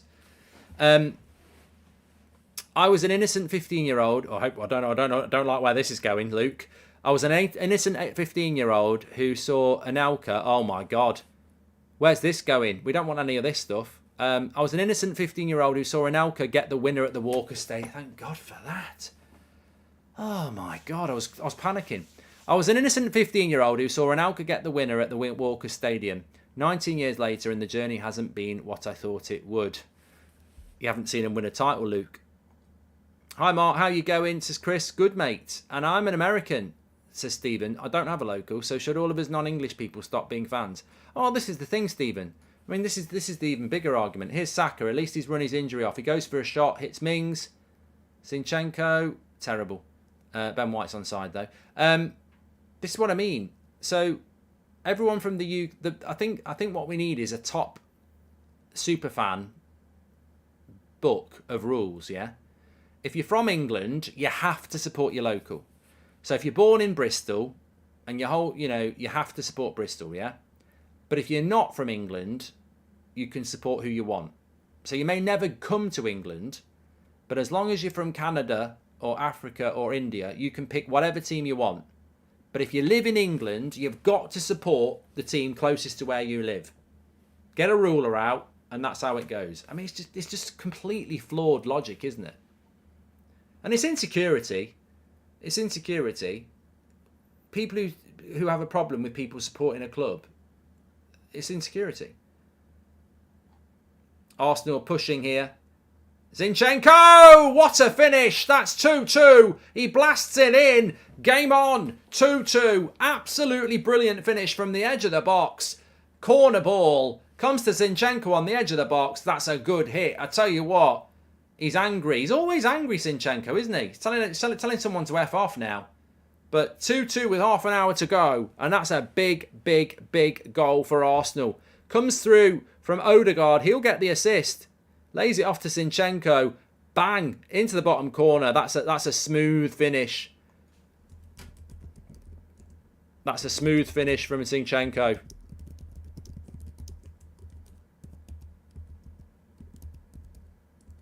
Game on. Well, fair play. Fair play. They've come back twice. I said this, didn't I, at 1-0. If Arsenal can come back and win this game, they'll believe again. They've got half an hour to do it. It'd be a hell of a comeback to go 1-0 down, 2-1 down, and then win it. Let's see if they can. I am thinking about doing the 3 p.m s, Will. Yeah, I'm not 100% decided because I want to get something to eat, but I am thinking about doing the 3 p.m s. If there's a demand for it. I can't do Newcastle-Liverpool, you see, because I'm on Talk Sport at 7:30, so I've got to prep for that show and get something to eat. Good cross. Of course, Villa are not out of this.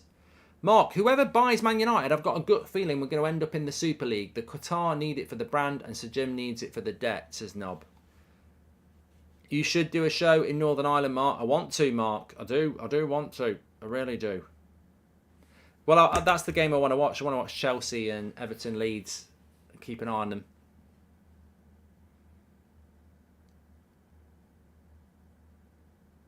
them. Since he's buying on debt, worried Sir Jim might take out dividends, same as Glazers. Too many red flags. I'd rather have someone buy us outright, says Kyle. Lovely ball in for Nketiah. He's through one-on-one. He's got his angle wrong. Oh, he got it all wrong. Again. Look, I'm not even a bloody Arsenal fan, but this is what's costing you. This is what's costing you.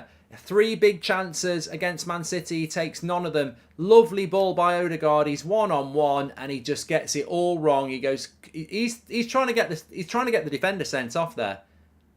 He's cut the angle across the defender and he's got to focus on the goal. He's got that all wrong, and Arteta knows it. That's why he's having to do the positive clap. This is costing Arsenal. If United or Arsenal win the Europa League, do the top 5, go to the Champions League? Don't know, Sim. I was born in Edinburgh and I support Man United because my grandfather, rest in peace, went to primary school with Lou Macari back in the day, says Jackie Boy.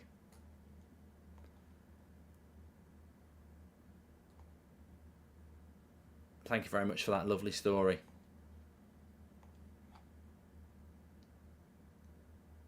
He'll probably go and win. He'll probably go and win it now, Nketiah, but he's got to be scoring that. Got to be scoring that.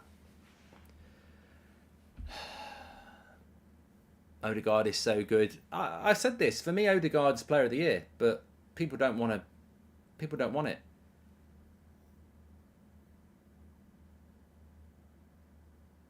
If Nketiah scores that, he's had 2 really good assists. Solid ice. If Arsenal had Jesus, it would be a different story. Well, it's a pretty good story anyway, isn't it? He's bloody missed it, says Swift. Will Arsenal create a chance as good as that? It was a great chance, by the way. To whoever is writing this book on being the best fan, can you clarify what happens when you move house? I'd have to change club if the house burns down, says Dorian. No, I think it's where you're born. Where you're born, that's the club you've got to support. Villa on the break. Lovely ball. Savage says, all the hard work Villa have done, it's embarrassing. It's not over yet, mate. 25 minutes. I think this could go either way. It's been a good game. 4 goals. Thanks, everyone, for tuning in. Goldbridge has picked another one. We've picked another good one to watch. I just saw this the other day and I was like, why are people not talking about Villa Arsenal? I think it's an absolute cracker. Arsenal have to win after what's happened in the title race. Villa are decent. Opinions on Scottish compared to English football, says David. Well, with all due respect, David, it's like comparing a very good, vintage, rare, expensive glass of red wine with a flat lemonade. And the Premier League is the wine.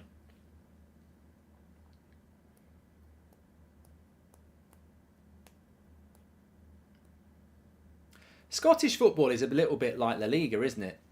You know, the Celtic Rangers obsession has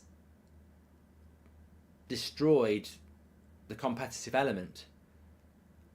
And it's the same thing that's happened in La Liga. And I think the Premier League has to be applauded because my club would have benefited from that. Man United could be like the Bundesliga.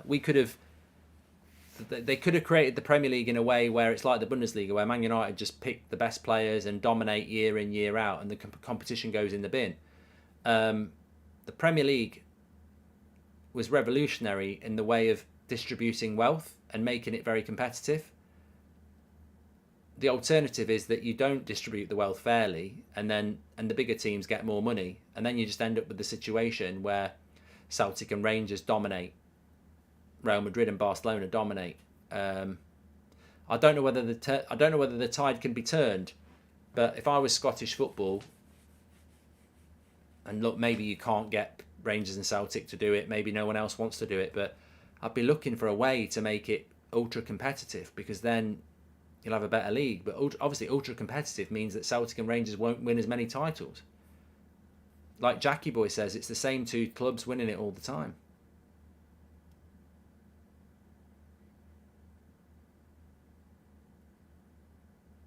Trossard's been a passenger and off he goes for Martinelli, says Savage. Samson says, let's go Gunners. They've got to go and win this now. 20 minutes to go. Got to go and win it.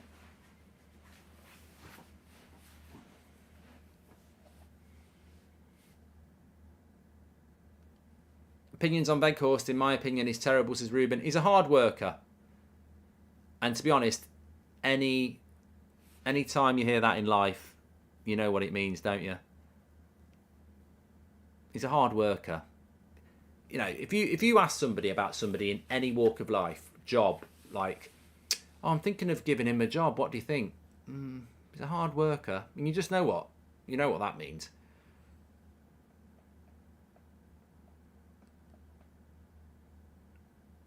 He's been very important for us, though, I've got to say. You know, he's been an option when we've needed an option. Hard work beats talent. No, it doesn't. You live in a lie, Pedro, if you believe that bullshit. That's what people tell people who aren't talented. Hard work beats talent. Biggest load of bollocks. I'll tell you that life lesson for free. Hard work doesn't beat talent. You've got to have talent in the first place. You can't tell somebody who's shit at football, if you work hard, you'll be better than Ronaldo. No, you won't. You've got to have talent.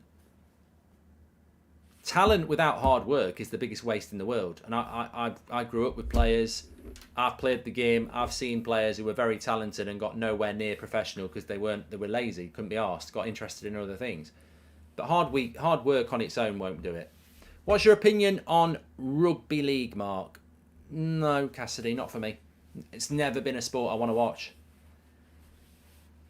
Honestly, it's just not for me. You know, it's like the One Show. I mean, Jermaine Genius, Ronan Keaton as presenters. I'm out. Martinelli, go on, sprint, lad. He's on his own. You have to do it all on your own. Where are you going? All on your own. Still going all on his own. Terrible pass. He's got to warm up. Everton versus Leeds is massive game today, says Jimmy. I'm doing the 3 o'clock games. It's going to be very busy because I'll be keeping up to date with a lot of different ones. But yeah, should be good. Well,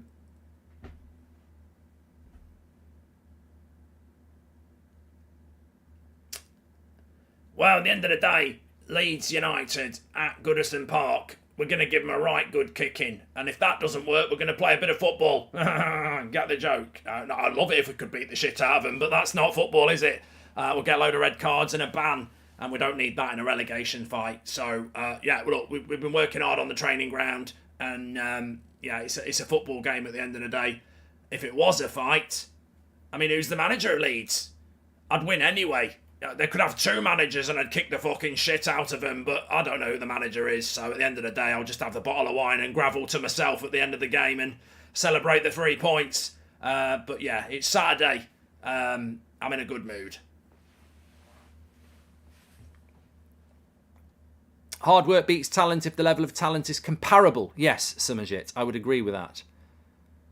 Thanks for all your hard work, Mark. Appreciate it, says Callum. Thanks everyone for talking in as well. I think I was in the groove with Daichi then. Sometimes it's not right, but I think I was in the groove there.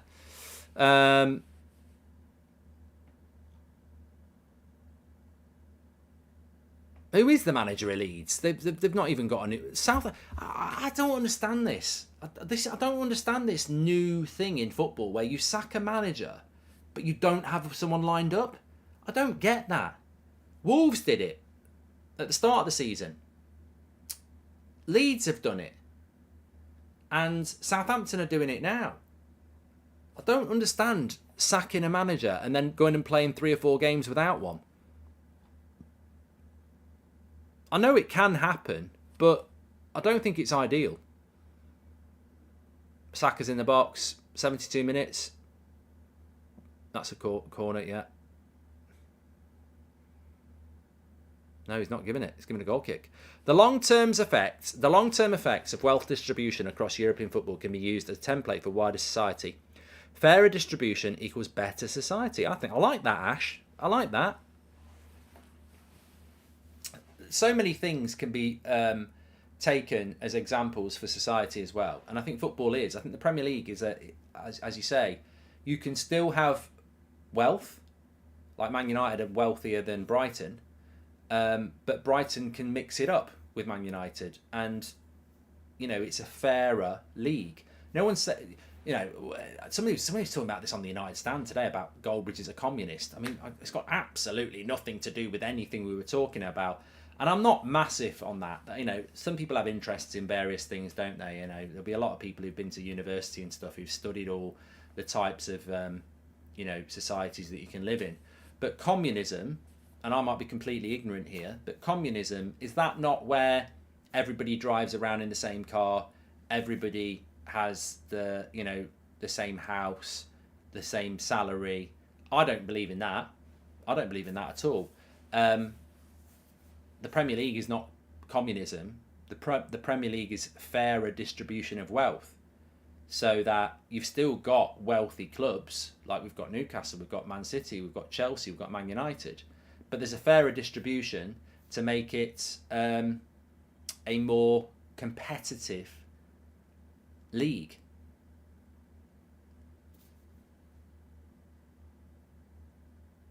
Whereas I think other leagues in Europe are very much pull the ladder up, Jack, and sod the rest. Let's have all the money for ourselves and leave everybody living on breadcrumbs.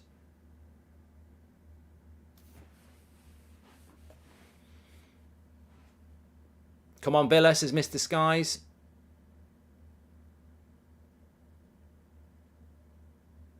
I don't know. They might run out of time here.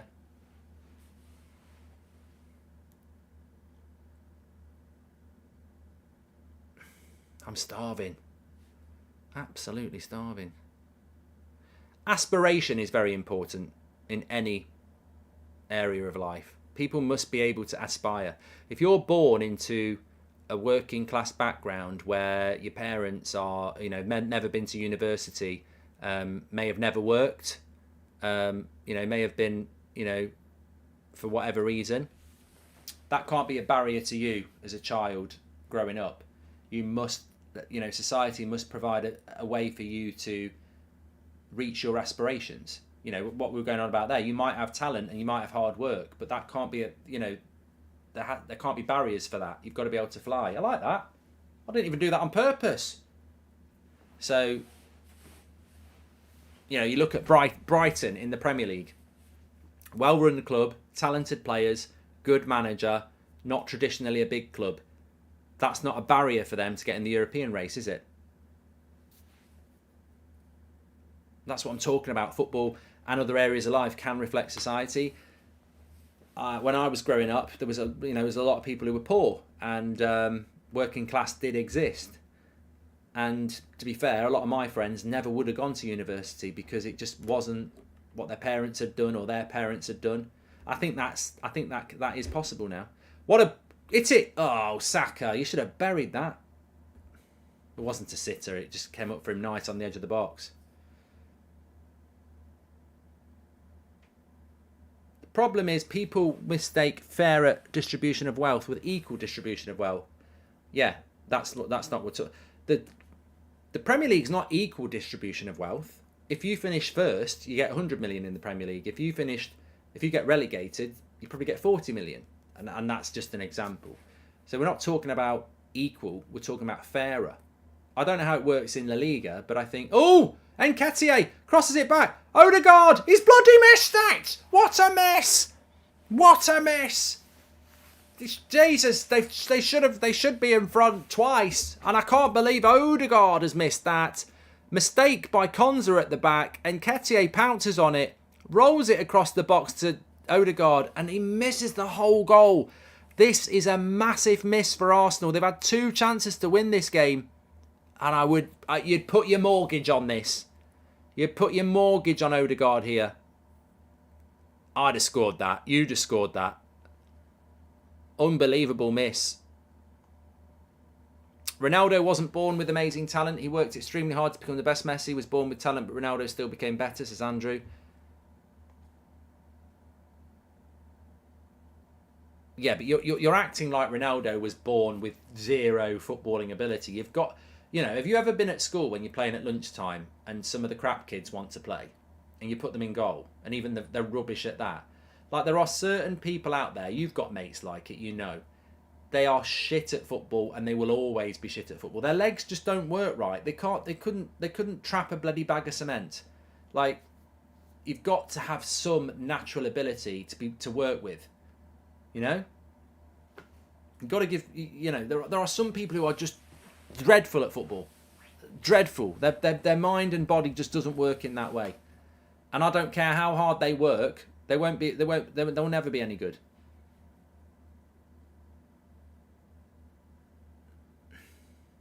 Malik, yeah, Odegaard's not my player of the year anymore.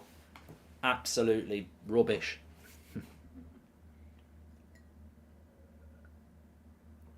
Well, Arsenal have had the chances to turn this game around and win it. And as much as Arsenal fans are probably quite happy that they're drawing, I think this is now turning into a frustration that they should be winning. Bruno, Bruno, Bruno. We came from Sporting like Cristiano.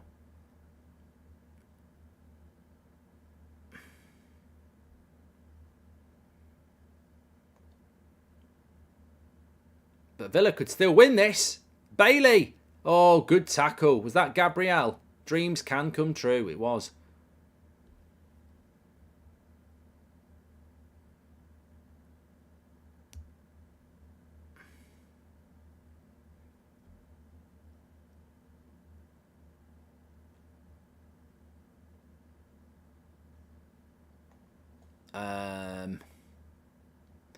Well, will Arsenal get another big chance? That's the big question here. Will they get another go?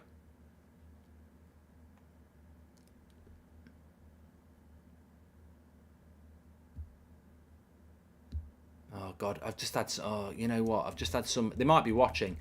I've just had someone take the time to message me and say, I don't know why you say we play 3 times a week. We play 2. We play Wednesday and then or Thursday and then Sunday. I'm not getting into this argument. Life's too short.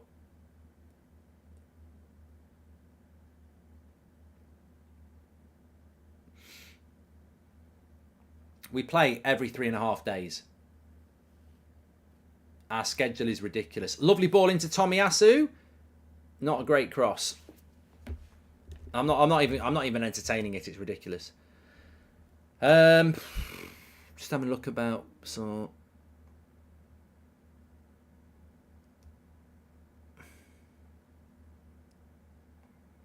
who do you think is going to buy Man United? I've got no idea, mate. I think everyone thinks it's going to be Qatar, but you just don't know. I keep saying this. If somebody said to the Glazers, we'll give you 3 billion and you can keep 40%, they'll take it. On the other hand, they might just go for the highest bidder and want to go out. I don't know. I really don't know.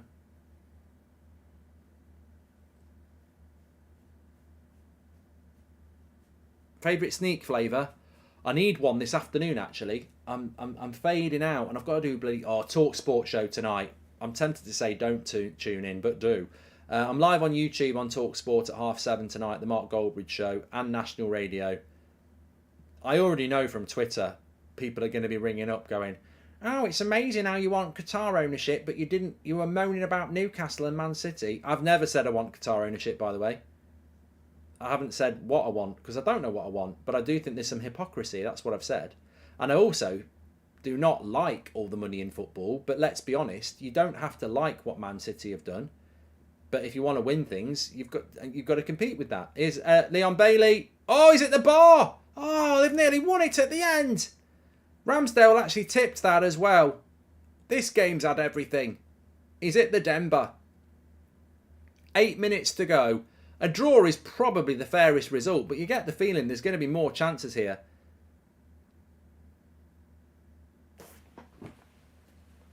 Leon Bailey. He is a talent. He keeps it in. Leon Bailey is a typical inconsistent winger, isn't he? And it's a good save by Ramsdale because that's going right in the roof of the net and he palms it up onto the post. From a Villa perspective, should I be happy with a draw after we blew 2 leads, says the HPN? Yeah, I mean, look, you nearly won it there. You still could win it. But I think for Villa, a draw against Arsenal's not a bad result. If you could win it, I'm feeling a draw is probably the right result here. It's not a good result for Arsenal.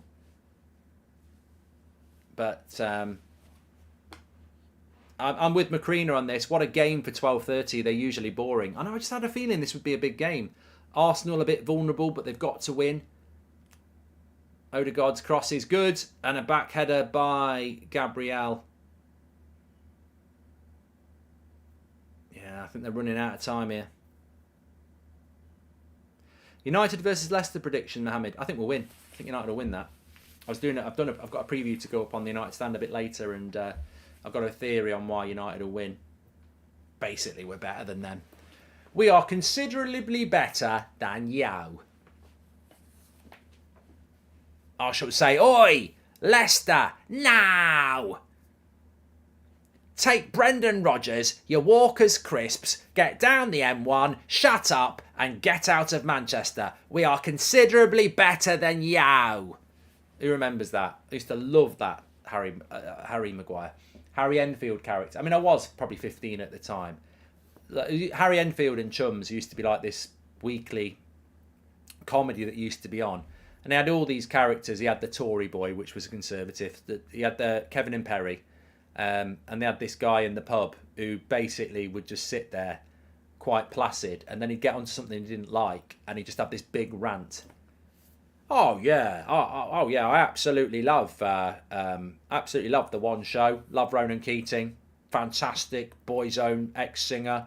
Has a slot on Magic Radio.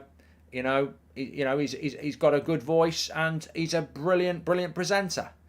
But if I'm in the queue for the local Chinese and Keating comes in with the members of Boyzone, jump in the queue, I shall say, "Oi, Keating, no! I appreciate your career as a Boyzone singer. I did buy your album. But if you're pushing in front of me, you can get out of this Chinese, piss off back to Dublin and shove your albums up your arse."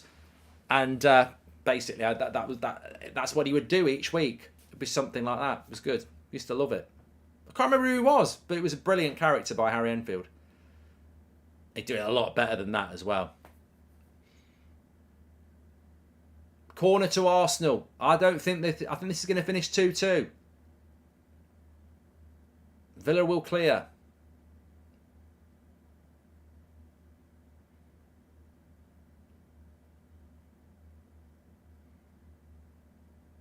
Eric Bailly. Leon Bailey's doing some little flicks there.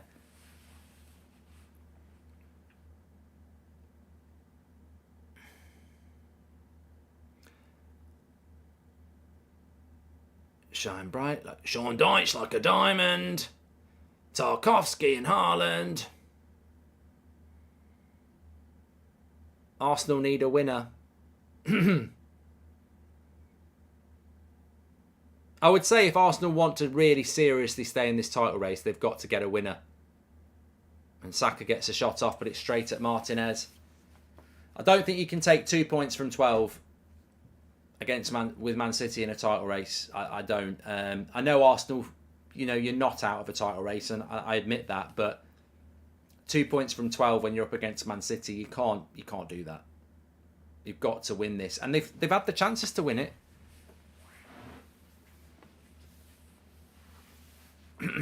I'm going to do the 3 o'clock games. I'll start setting that up actually. Let's see if we can do that. Shine bright like a diamond. Tarkowski and Haaland. Done too much Dyche.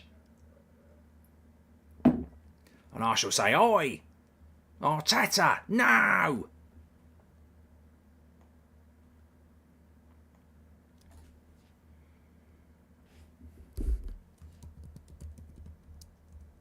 I'll set it up as Chelsea versus Southampton, but basically we're going to do all of the 3 o'clock games. I played the game.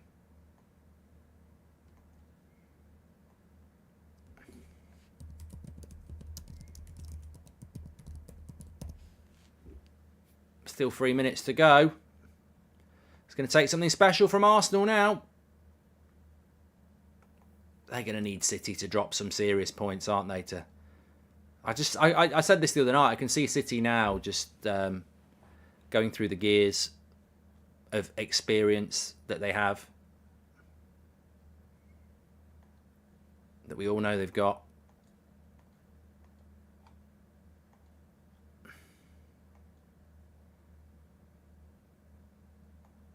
Martinez is injured here.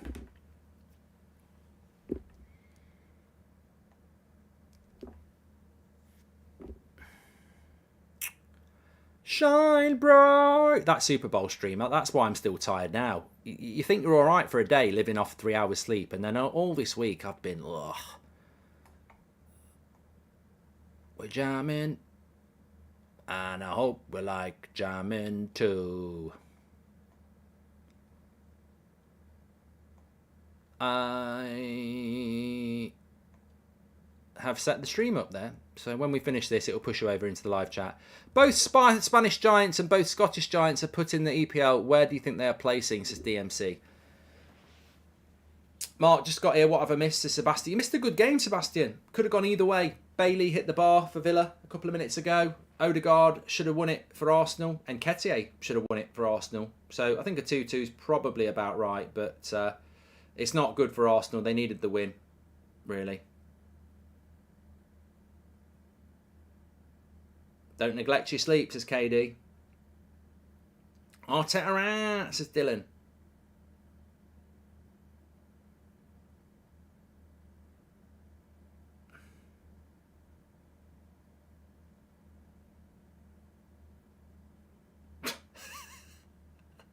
You see Arteta there trying to be comical. fucking joke, mate. He's gone like, the referee's gone like that.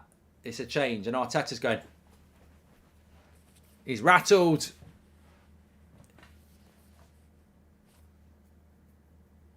He'll be pissed off though, because they've showed good character to come from behind twice, but they need to win.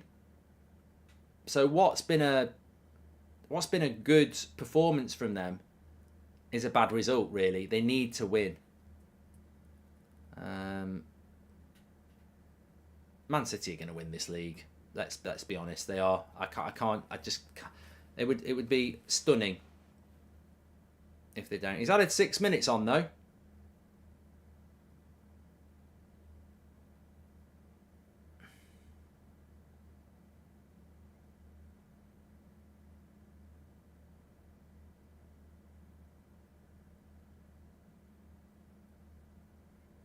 Well, of course, I'm a big fan of Arteta.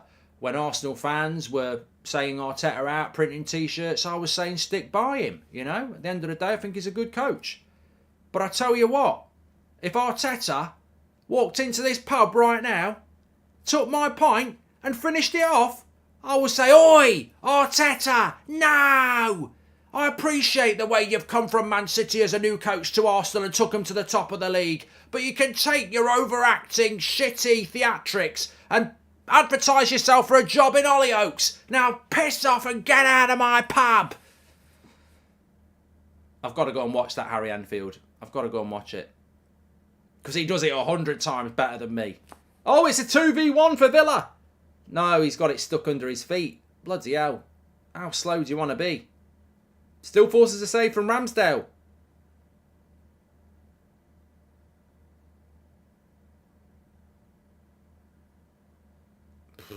The chances have been there. I tell you what, he's knackered. He's only ran. Look how knackered. This is a professional footballer. He's knackered because he's ran 30 yards slowly. Where's he going? I thought he was going to run down the tunnel with that ball. I've never seen it. I mean, he did. He got a good shot out of it. But bloody hell.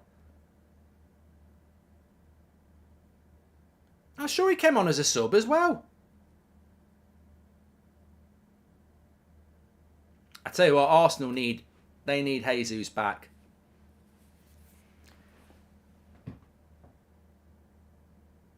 Fair play to Nketiah. He did play well against United, but you know, he ain't consistently good enough, is he? Good ball there. Odegaard, here we go. Oh, they've got loads of players back, Villa, though. Still Saka, he's into Odegaard. Martinelli, they need one more big chance here, Arsenal. Oh my God, what a goal! What a goal, Jorginho! What a bloody goal that is! Unbelievable! What a hit! Well, fair play to the lad. Chelsea fans were saying he's there to destroy it. That's a massive goal for Arsenal, and it's a massive goal for Jorginho. What a hit! Unbelievable! Where did that come from? What a hit! Unbelievable! Unbelievable, Jeff! That is absolutely fantastic. That goal is good enough to win any game. Premier League game, Super Bowl, Grand National. Absolutely brilliant. Out of nothing. Just rolls it to the edge of the box. Smacks it. I thought it was Xhaka. He went off 20 minutes ago. I thought he'd run on as a protest and said, "I'll win it for you." What a hit. I mean, Martinez nearly makes a great save. I think he does. I think it hits the bar and hits the... It's one of those ones where it hits the goalkeeper and hits the post and hits the goalkeeper. It will be an own goal by Martinelli, but to be honest with you, if it doesn't go in, you'd be going, "Oh, that's really unlucky." He's beat the goalkeeper and he's hit the bar. Here we go. It's the bar. Yeah. Oh, God. It is luck. But it's a great goal. He hits the upright. And then it bounces down and hits Martinez's head and goes in. What a goal. Does Mark support Arsenal? No. I just like watching football. I like being entertained. That hit by Jorginho, just good header by Martinez. Well, you know what? if Arsenal win this, you've got to give them a bit of credit. Because they've been down twice and then they've scored a winner in it. This would be very good for their confidence. But what a game. What a game of football. 5 goals. What were they checking? I don't know what they were checking there. I think there was Tierney's coming on.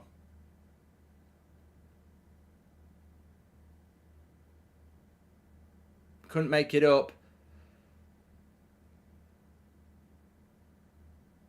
Well, I thought it was going to be a draw, and I think it deserved to be a draw, but sometimes big things happen in a game.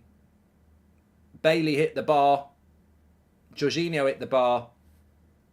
But it came back from the bar and hit Martinez. I think the assist will go to Demba Ba there.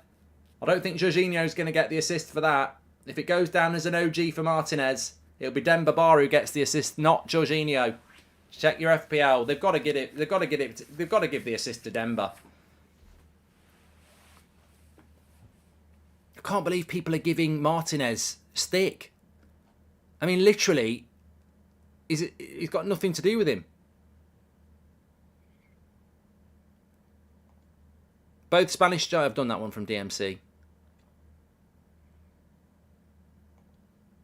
It is unlucky. You know what? Actually, when I first saw it, I thought he'd hit it, and it had bounced back off the line. You know, like them ones where it's hit over the line. I didn't realise it hit the bar full on, and then hit the keeper and went in. I thought it had hit the underside of the bar, bounced in, come back out, and then hit him and gone in.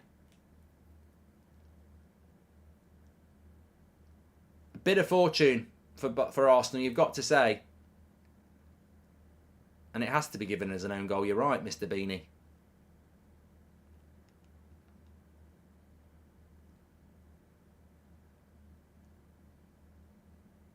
But Villa are still in it. Massive 3 points for Arsenal if they get it. Zane's very happy now. Luckiest goal I've ever seen, says Red. FIFA scripting, says Roger.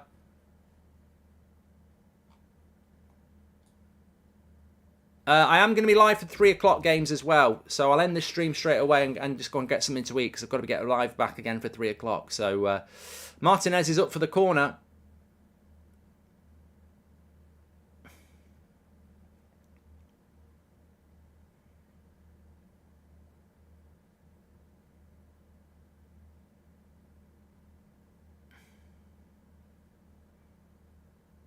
In the cross comes in. Edge of the box. And there's no Villa player there. And it's Martinelli. And there's no keeper. It's going to be 4-2. Oh, God. He's celebrating. I think, well, Arteta's happy now. 4-2. Suppose that's the risk, isn't it?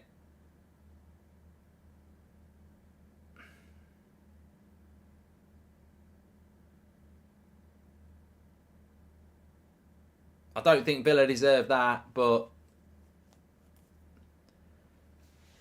it's Martinez went up for the corner. Villa fell asleep on the corner, and then Arsenal just broke away and scored the second.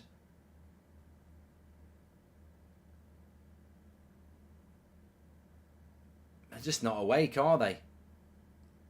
They're not awake, Villa here, and 4-2 is not a fair reflection of the game, really. I mean, look, to be honest with you, the hit by Jorginho was spectacular, but it did hit the bar and bounce off Martinez, and it looks like a convincing win for Arsenal. It's a big win for Arsenal. They need to be humbled against Spartacus. They've shown a bit of backbone, says Ben. And the referee blows the whistle there. Right, I'm going to go and pop and get something to eat because I want to get something to eat before I do the 3 o'clock games. But the stream is set up for you. The live chat's there, and I'll see you at 3. Thanks for watching.